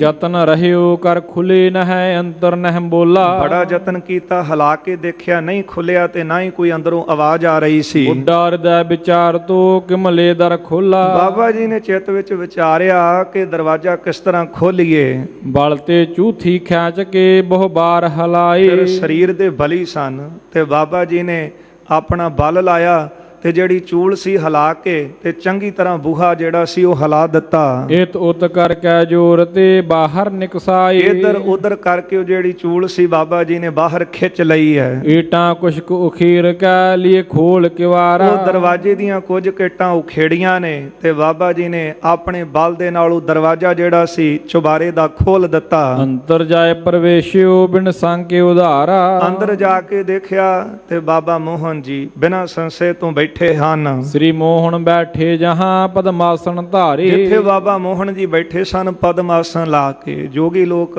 ਇਹ ਆਸਣ ਲਾਉਂਦੇ ਨੇ, ਪਦਮਾਸਨ ਲੰਮਾ ਸਮਾਂ ਆਸਣ ਲਾ ਕੇ ਬੈਠਦੇ ਨੇ, ਸਵਾਸ ਦਸਮ ਦੁਆਰ ਵਿੱਚ ਚੜਾ ਕੇ। ਤੇ ਬਾਬਾ ਮੋਹਨ ਜੀ ਅੰਦਰ ਪਦਮ ਆਸਣ ਲਾ ਕੇ ਬੈਠੇ ਸਨ। ਲਗੀ ਸਮਾਧ ਅਖੰਡ ਰਸ ਨਹਿ ਦੇਹ ਸੰਭਾਰੇ। ਜਿਨ੍ਹਾਂ ਦੀ ਇੱਕ ਰਸ ਅਖੰਡ ਸਮਾਧੀ ਲੱਗੀ ਹੋਈ, ਆਪਣੀ ਦੇਹ ਦੀ ਕੋਈ ਸੁੱਧ ਨਹੀਂ ਸੀ। ਕਾਸ਼ਟ ਕੇਰ ਸਮਾਨ ਦ੍ਰਿੜ ਰਿਜ ਹੈਵਾ ਕਰ ਬੈਸਾ। ਜਿਹੜਾ ਸਰੀਰ ਸੀ ਬਾਬਾ ਜੀ ਬਾਬੇ ਮੋਹਨ ਦਾ, ਉਹ ਲੱਕੜ ਵਾਂਗੂ ਐ ਟਿਕਿਆ ਹੋਇਆ। ਜਿਸ ਤਰ੍ਹਾਂ ਲੱਕੜ ਉਹਨੂੰ ਕੋਈ ਫਰਕ ਨਹੀਂ ਪੈਂਦਾ, ਇਸ ਤਰ੍ਹਾਂ ਸਰੀਰ ਜਿਹੜਾ ਸੀ ਉਹ ਲੱਕੜ ਵਾਂਗੂ ਅਡੋਲ ਸੀ। ਅਜਲ ਅੰਗ ਸਗਰੇ ਕਰੇ ਚਿਤ ਕਾਸ਼ਟ ਜੈਸਾ। ਸਾਰੇ ਸਰੀਰ ਦੇ ਅੰਗ ਜਿਹੜੇ ਸੀ ਉਹ ਅਚਲ ਸਨ, ਅਡੋਲ ਸਨ। ਲਗ ਸਿਰ ਪਰ ਸ਼ੁਭ ਕੇਸ਼ ਹੈ ਚੋਹ ਦਿਸਨ ਬਖੀਰੇ। ਸਿਰ ਦੇ ਉੱਤੇ ਸੋਹਣੇ ਕੇਸ ਸਨ। ਸਦਾ ਰਹਿ ਜੋ ਨਗਨ ਹੀ ਮਨ ਮਸਤ ਬਡੇਰੇ। ਸਰੀਰ ਕਰਕੇ ਬਹੁਤੇ ਵਸਤਰ ਸਰੀਰ ਤੇ ਧਾਰਨ ਨਹੀਂ ਸੀ ਕਰਦੇ, ਮਨ ਵਿੱਚ ਸਦਾ ਮਸਤ ਹੀ ਰਹਿੰਦੇ ਸੀ। ਬੁੱਢਾ ਬਿਸਮੈ ਹੋਏ ਰਹਿਓ ਅਵਲੋਕਨ ਕੀਨਾ। ਬਾਬਾ ਬੁੱਢਾ ਸਾਹਿਬ ਜੀ ਨੇ ਬਾਬੇ ਮੋਹਨ ਨੂੰ ਇਸ ਤਰ੍ਹਾਂ ਅਖੰਡ ਸਮਾਧੀ ਲਾਇਆ ਬੈਠਿਆਂ ਦੇਖਿਆ ਤੇ ਦੇਖ ਕਰਕੇ ਹੈਰਾਨ ਰਹਿ ਗਏ। ਰਹਿਓ ਹਿਲਾਏ ਸਰੀਰ ਕੋ ਆਸਨ ਆਸੀਨਾ। ਉਹਨਾਂ ਨੂੰ ਫੜ ਕੇ ਸਰੀਰ ਤੋਂ ਹਿਲਾਉਂਦੇ ਨੇ, ਪਰ ਉਹ ਆਪਣੇ ਆਸਨ ਤੇ ਉਡੋਲ ਬੈਠੇ ਸੀ। ਲਗੀ ਸਮਾਧ ਅਗਾਧ ਹੀ ਨਹਿ ਪਾਉਣ ਉਤਾਰਾ। ਡੂੰਗੀ ਸਮਾਧ ਲੱਗੀ ਹੋਈ ਹੈ ਤੇ ਸਵਾਸ ਜਿਹੜੇ ਉਹ ਦਸਮ ਚ ਚੜਾਏ ਸਨ ਨਹੀਂ ਸੀ ਉਤਾਰੇ। ਇਤ ਉਤ ਰਹਿਓ ਹਿਲਾਏ ਬਹੁ ਨਹਿ ਭਈ ਸੰਭਾਰਾ। ਇੱਧਰ ਉੱਧਰ ਬਾਬਾ ਜੀ ਨੇ ਸਰੀਰ ਫੜ ਕੇ ਹਿਲਾਇਆ, ਪਰ ਜਦੋਂ ਦੇਹ ਦੀ ਕੋਈ ਸੰਭਾਲ ਸੁੱਧ ਬੋਧੀ ਨਹੀਂ ਹੈ ਤੇ ਫਿਰ ਸਰੀਰ ਨੂੰ ਹਿਲਾਉਣ ਨਾਲ ਕੀ ਹੋਣਾ ਸੀ। ਸ਼ਬਦ ਸੁਨਿਓ ਜਬ ਅਪਰਨੇ ਦਰ ਖੋਲਣ ਕੋਰਾ। ਜਿਸ ਤਰ੍ਹਾਂ ਇਹ ਦਰਵਾਜ਼ਾ ਖੜਕਿਆ, ਦੋਹਾਂ ਹੱਥਾਂ ਨਾਲ ਖੜਕਾਇਆ, ਇੱਟਾਂ ਪੁੱਟੀਆਂ, ਦਰਵਾਜ਼ਾ ਜਿਹੜਾ ਸੀ ਉਹ ਖੋਲ ਦਿੱਤਾ ਬਾਬਾ ਜੀ ਨੇ ਆਪਣੇ ਬਲ ਦੇ ਨਾਲ। ਹੱਥੀਂ ਵਾਹੀ ਕਰਦੇ ਸੀ, ਸਰੀਰ ਦੇ ਤਕੜੇ ਸੀ, ਪਰ ਜਦੋਂ ਬਾਹਰ ਕਿਸੇ ਨੇ ਆਵਾਜ਼ ਸੁਣੀ ਹੈ ਦਰਵਾਜ਼ਾ ਖੜਕਾਉਣ ਦੀ, ਖੋਲਣ ਦੀ, ਤੇ ਨੇੜੇ ਹੀ ਕਿਸੇ ਦਾ ਘਰ ਸੀ। ਸੁਧ ਦੀਨਸ ਤਿਨ ਮੋਹਰੀ ਆਇਓ ਤਿਸ ਬੇਰਾ। ਉਹਨੇ ਜਾ ਕੇ ਦੌੜ ਕੇ ਬਾਬਾ ਮੋਹਰੀ ਜੀ ਦੇ ਘਰੇ ਖਬਰ ਦਿੱਤੀ ਹੈ ਤੇ ਉਹਦਾ ਸੁਨੇਹਾ ਸੁਣ ਕੇ ਬਾਬਾ ਮੋਹਰੀ ਜੀ ਉੱਥੇ ਆ ਗਏ। ਨਮੋ ਕਰਤ ਬੁੱਢਾ ਪਿਖਿਓ ਪਦ ਗਹਿਤ ਹਿਲਾਵਾ। ਬਾਬਾ ਬੁੱਢਾ ਸਾਹਿਬ ਜੀ ਨਮਸਕਾਰਾਂ ਵੀ ਕਰ ਰਹੇ ਨੇ ਬਾਬਾ ਮੋਹਨ ਜੀ ਨੂੰ, ਪੈਰ ਫੜ ਕੇ ਉਹਨਾਂ ਦੇ ਹਿਲਾ ਰਹੇ ਹਨ। ਦੌੜ ਤੇ ਆਏ ਮੋਹਰੀ ਕਹਿ ਬਾਕ ਸੁਣਾਵੈ। ਮੋਹਰੀ ਜੀ ਦੌੜ ਕੇ ਆਏ ਤੇ ਬਾਬਾ ਬੁੱਢਾ ਸਾਹਿਬ ਜੀ ਨੂੰ ਕਹਿਣ ਲੱਗੇ, ਕਿਉਂ ਛੇੜਤ ਹੋ ਇਨਹੋ ਕੋ ਨਿਤ ਮਸਤ ਸੁਭਾਉ। ਕਹਿਣ ਲੱਗੇ ਬਾਬਾ ਜੀ ਤੁਸੀਂ ਇਹਨਾਂ ਨੂੰ ਕਿਉਂ ਛੇੜਦੇ ਹੋ, ਇਹ ਮਸਤ ਸੁਭਾਅ ਦੇ ਵਿੱਚ ਰਹਿੰਦੇ ਨੇ। ਬੜ ਲਗ ਨਹੀਂ ਵਿਚਾਰ ਤੋ ਨਹਿ ਦੇਖੈ ਕਾਉ। ਇਹ ਛੋਟੇ ਵੱਡੇ ਨੂੰ ਨਹੀਂ ਵਿਚਾਰਦੇ, ਨਾ ਹੀ ਕਿਸੇ ਦੀ ਪਰਵਾਹ ਰੱਖਦੇ ਹਨ। ਸ਼ਰਾਪ ਆਦ ਨਿਸ਼ਠੁਰ ਭਣੈ ਹੀਰ ਤਿਰਸ ਧਾਰੈ। ਐਵੇਂ ਦੇਖ ਕੇ ਗੁੱਸੇ ਵਿੱਚ ਆ ਕੇ ਕੋਈ ਕਠੋਰ ਬਚਨ ਕਰ ਦੇਣਗੇ, ਇਸ ਕਰਕੇ ਇਹਨਾਂ ਨੂੰ ਨਾ ਛੇੜੋ। ਕਰਨ ਸਪਰਸ਼ੋ ਅੰਗ ਏਨ ਨਹਿ ਨਹਿਨ ਉਘਾਰੈ। ਇਹਨਾਂ ਦੇ ਸਰੀਰ ਨੂੰ ਨਾ ਹਿਲਾਓ, ਤੁਹਾਡੇ ਹਿਲਾਣ ਦੇ ਨਾਲ ਇਹਨਾਂ ਨੇ ਅੱਖਾਂ ਨਹੀਂ ਖੋਲਣੀਆਂ। ਨਿਜ ਸੁਭਾਉ ਮੈਂ ਮਸਤ ਰਹਿ ਕਹਿ ਸੰਗ ਨ ਬੋਲਾ। ਇਹ ਆਪਣੇ ਸੁਭਾਅ ਵਿੱਚ ਮਸਤ ਰਹਿੰਦੇ ਨੇ ਤੇ ਕਿਸੇ ਨਾਲ ਕੋਈ ਬਹੁਤਾ ਬਚਨ ਬਿਲਾਸ ਨਹੀਂ ਕਰਦੇ। ਬੈਠਿਓ ਅੰਦਰ ਇਮਰ ਹੈ ਕਬ ਕਬ ਦਰ ਖੁੱਲਾ। ਅੰਦਰ ਹੀ ਬੈਠੇ ਰਹਿੰਦੇ ਨੇ, ਪ੍ਰਮਾਤਮਾ ਦੀ ਭਗਤੀ ਵਿੱਚ ਲੀਨ ਰਹਿੰਦੇ ਨੇ, ਕਦੇ ਕਦੇ ਦਰਵਾਜ਼ਾ ਖੋਲ ਕੇ ਬਾਹਰ ਆਉਂਦੇ ਹਨ। ਜੁਗ ਹਾਥਨ ਭੋਜਨ ਕਰੈ ਜਬ ਤਜੈ ਸਮਾਧਾ। ਜਦੋਂ ਸਮਾਧੀ ਛੱਡਦੇ ਨੇ ਫਿਰ ਇਹਨਾਂ ਦੀ ਬ੍ਰਹਮ ਗਿਆਨੀਆਂ ਵਾਲੀ ਅਵਸਥਾ ਹੈ, ਦੋਵੇਂ ਹੱਥਾਂ ਵਿੱਚ ਪਕਵਾਨ ਭੋਜਨ ਲੈ ਕੇ ਛਕ ਕੇ ਫਿਰ ਇਸੇ ਤਰ੍ਹਾਂ ਬੈਠ ਜਾਂਦੇ ਨੇ। ਨਾਹੀਂ ਤਾਂ ਬੈਠੈ ਇਸੇ ਬੇਦ ਅਨਗਾਦ ਅਗਾਧਾ। ਕਦੇ ਕਦੇ ਉੱਠਦੇ ਨੇ, ਨਹੀਂ ਤਾਂ ਇਸੇ ਤਰ੍ਹਾਂ ਡੂੰਗੀ ਸਮਾਧੀ ਵਿੱਚ ਬੈਠੇ ਰਹਿੰਦੇ ਸੁਨ ਨੇ। ਬੁੱਢਾ ਤਿਸ ਦਿਸ਼ਾ ਕੋ ਬੰਧਨ ਪੁਨ ਕੀਨੀ। ਇਹ ਅਵਸਥਾ ਸੁਣ ਕੇ ਨਾ ਬਾਬਾ ਬੁੱਢਾ ਸਾਹਿਬ ਜੀ ਨੇ ਤੇ ਬਾਬਾ ਜੀ ਨੇ ਨਮਸਕਾਰ ਹੀ ਕਰ ਦਿੱਤੀ। ਗੁਰੂ ਅਮਰਦਾਸ ਜੀ ਦੇ ਤੁਸੀਂ ਕੁਲ ਦੇ ਗਹਿਣੇ ਹੋ ਬਾਬਾ ਮੋਹਨ ਜੀ, ਭਗਤੀ ਕਰਨ ਵਾਲੇ ਹੋ, ਸਿਮਰਨ ਕਰਨ ਵਾਲੇ ਹੋ। ਤੇ ਬਾਬਾ ਬੁੱਢਾ ਸਾਹਿਬ ਜੀ ਨੇ ਗੁਣ ਸੁਣ ਕੇ ਨਮਸਕਾਰ ਕਰ ਦਿੱਤੀ ਹੈ। ਨਮ ਮੋਹਰੀ ਕੋ ਕਰੀ ਮਹਿਮਾ ਬੜ ਚੀਨੀ। ਫਿਰ ਇਹਨਾਂ ਦੀ ਮਹਿਮਾ ਜਾਣ ਕੇ ਬਾਬਾ ਮੋਹਰੀ ਜੀ ਨੂੰ ਵੀ ਨਮਸਕਾਰ ਕਰ ਦਿੱਤੀ। ਗੁਰਬਾਣੀ ਹਾਥ ਨਾ ਲੱਗੈ ਉਰ ਵਿਖੈ ਵਿਚਾਰਾ। ਆਪਣੇ ਚਿੱਤ ਵਿੱਚ ਵਿਚਾਰਿਆ ਕਿ ਬਾਣੀ ਦੀਆਂ ਪੋਥੀਆਂ ਮੇਰੇ ਹੱਥ ਵਿੱਚ ਵੀ ਨਹੀਂ ਆਉਣੀਆਂ। ਚਲਿਓ ਸੁਧਾਸੁਰ ਕੋ ਬਾਹੁਰ ਗੁਰ ਕੇ ਦਰਬਾਰਾ। ਗੋਇੰਦਵਾਲ ਸਾਹਿਬ ਤੋਂ ਚੱਲੇ ਨੇ, ਵਾਪਸ ਅੰਮ੍ਰਿਤਸਰ ਆਪਣਾ ਰੁਖ ਕਰ ਲਿਆ ਗੁਰੂ ਸਾਹਿਬ ਜੀ ਦੇ ਦਰਬਾਰ ਵੱਲ। ਸ੍ਰੀ ਅਰਜਨ ਸੋ ਮਿਲਿਓ ਤਬ ਪਦ ਬੰਧਨ ਠਾਨੀ। ਇੱਥੇ ਅੰਮ੍ਰਿਤਸਰ ਆ ਕੇ ਬਾਬਾ ਬੁੱਢਾ ਸਾਹਿਬ ਜੀ ਨੇ ਗੁਰੂ ਅਰਜਨ ਦੇਵ ਸਾਹਿਬ ਜੀ ਦੇ ਚਰਨਾਂ ਤੇ ਨਮਸਕਾਰ ਕੀਤੀ ਹੈ। ਕਹੀ ਵਾਰਤਾ ਸਕਲ ਹੀ ਪਾਏ ਨਾਮ ਗੁਰਬਾਨੀ। ਸਾਰੀ ਗੱਲਬਾਤ ਦੱਸ ਦਿੱਤੀ ਹੈ। ਮਹਾਰਾਜ ਬਾਣੀ ਦੀਆਂ ਪੋਥੀਆਂ ਮੈਨੂੰ ਵੀ ਨਹੀਂ ਮਿਲੀਆਂ। ਨਹਿ ਸਮਾਧ ਇਸ ਕੀ ਖੁਲੈ ਜਾਚੈ ਕਿਸ ਪਾਸੀ। ਉਹਨਾਂ ਦੀ ਤਾਂ ਸਮਾਧੀ ਨਹੀਂ ਖੁੱਲਦੀ ਤੇ ਮੈਂ ਪੋਥੀਆਂ ਕਿੰਨਾ ਪਾਸੋਂ ਮੰਗਾਂ। ਉਹ ਦੇਵੈ ਸਭ ਪੋਥੀਆਂ ਕਿਸ ਕਰੈ ਹੁਲਾਸੀ। ਮੈਨੂੰ ਕੌਣ ਪੋਥੀਆਂ ਦਵੇਗਾ ਤੇ ਕਿਹੜਾ ਚਿੱਤ ਪ੍ਰਸੰਨ ਕਰੇਗਾ। ਤੋਰ ਇੱਕ ਵਾਰ ਪ੍ਰਵੇਸ਼ਿਓ ਬਹੁ ਭਾਂਤ ਹਲਾਇਓ। ਮੈਂ ਤਾਂ ਮਹਾਰਾਜ ਦਰਵਾਜ਼ਾ ਵੀ ਤੋੜ ਦਿੱਤਾ, ਖੋਲ ਦਿੱਤਾ, ਅੰਦਰ ਜਾ ਕੇ ਮੋਹਨ ਜੀ ਨੂੰ ਫੜ ਕੇ ਹਿਲਾਇਆ ਵੀ, ਪਰ ਉਹ ਨਹੀਂ ਹਿੱਲੇ। ਧਿਆਨ ਖੁੱਲਿਓ ਨਾ ਤੁਸੀਂ ਕਹੋ ਮੈਂ ਹਟ ਕਰ ਆਇਓ। ਉਹਨਾਂ ਦੀ ਤਾਂ ਸਮਾਧੀ ਖੁੱਲੀ ਨਹੀਂ ਤੇ ਫਿਰ ਮੈਂ ਗੋਇੰਦਵਾਲ ਸਾਹਿਬ ਤੋਂ ਚੱਲ ਕੇ ਵਾਪਸ ਤੁਹਾਡੇ ਕੋਲ ਅੰਮ੍ਰਿਤਸਰ ਆ ਗਿਆ। ਬਾਬਾ ਬੁੱਢਾ ਸਾਹਿਬ ਜੀ ਦੇ ਬਚਨ ਸੁਣ ਕੇ ਧੰਨ ਗੁਰੂ ਅਰਜਨ ਦੇਵ ਸਾਹਿਬ ਜੀ ਪੁੱਛਣਗੇ, ਮਹਾਰਾਜ ਕਹਿੰਦੇ ਕਿਸੇ ਹੋਰ ਨੇ ਜਾਣਾ ਹੈ? ਕਿਸੇ ਦੇ ਮਨ 'ਚ ਸ਼ੰਕਾ ਹੀ ਨਾ ਰਹਿ ਜਾਵੇ ਕਿ ਮੈਂ ਲੈ ਆਉਣੀਆਂ ਸੀ।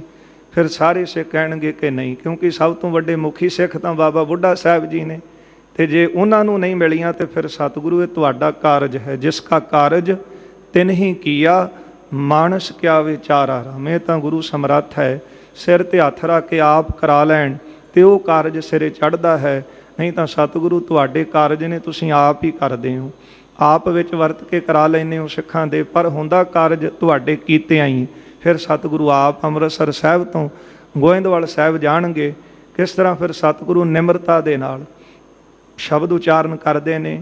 ਫਿਰ ਬਾਬਾ ਮੋਹਨ ਜੀ ਆਪ ਪੋਥੀਆਂ ਲੈ ਕੇ ਆਉਣਗੇ, ਗੁਰੂ ਸਾਹਿਬ ਦੇ ਚਰਨਾਂ ਤੇ ਸੀਸ ਰੱਖ ਕੇ ਸ਼ਾਂਤ ਹੋਣਗੇ।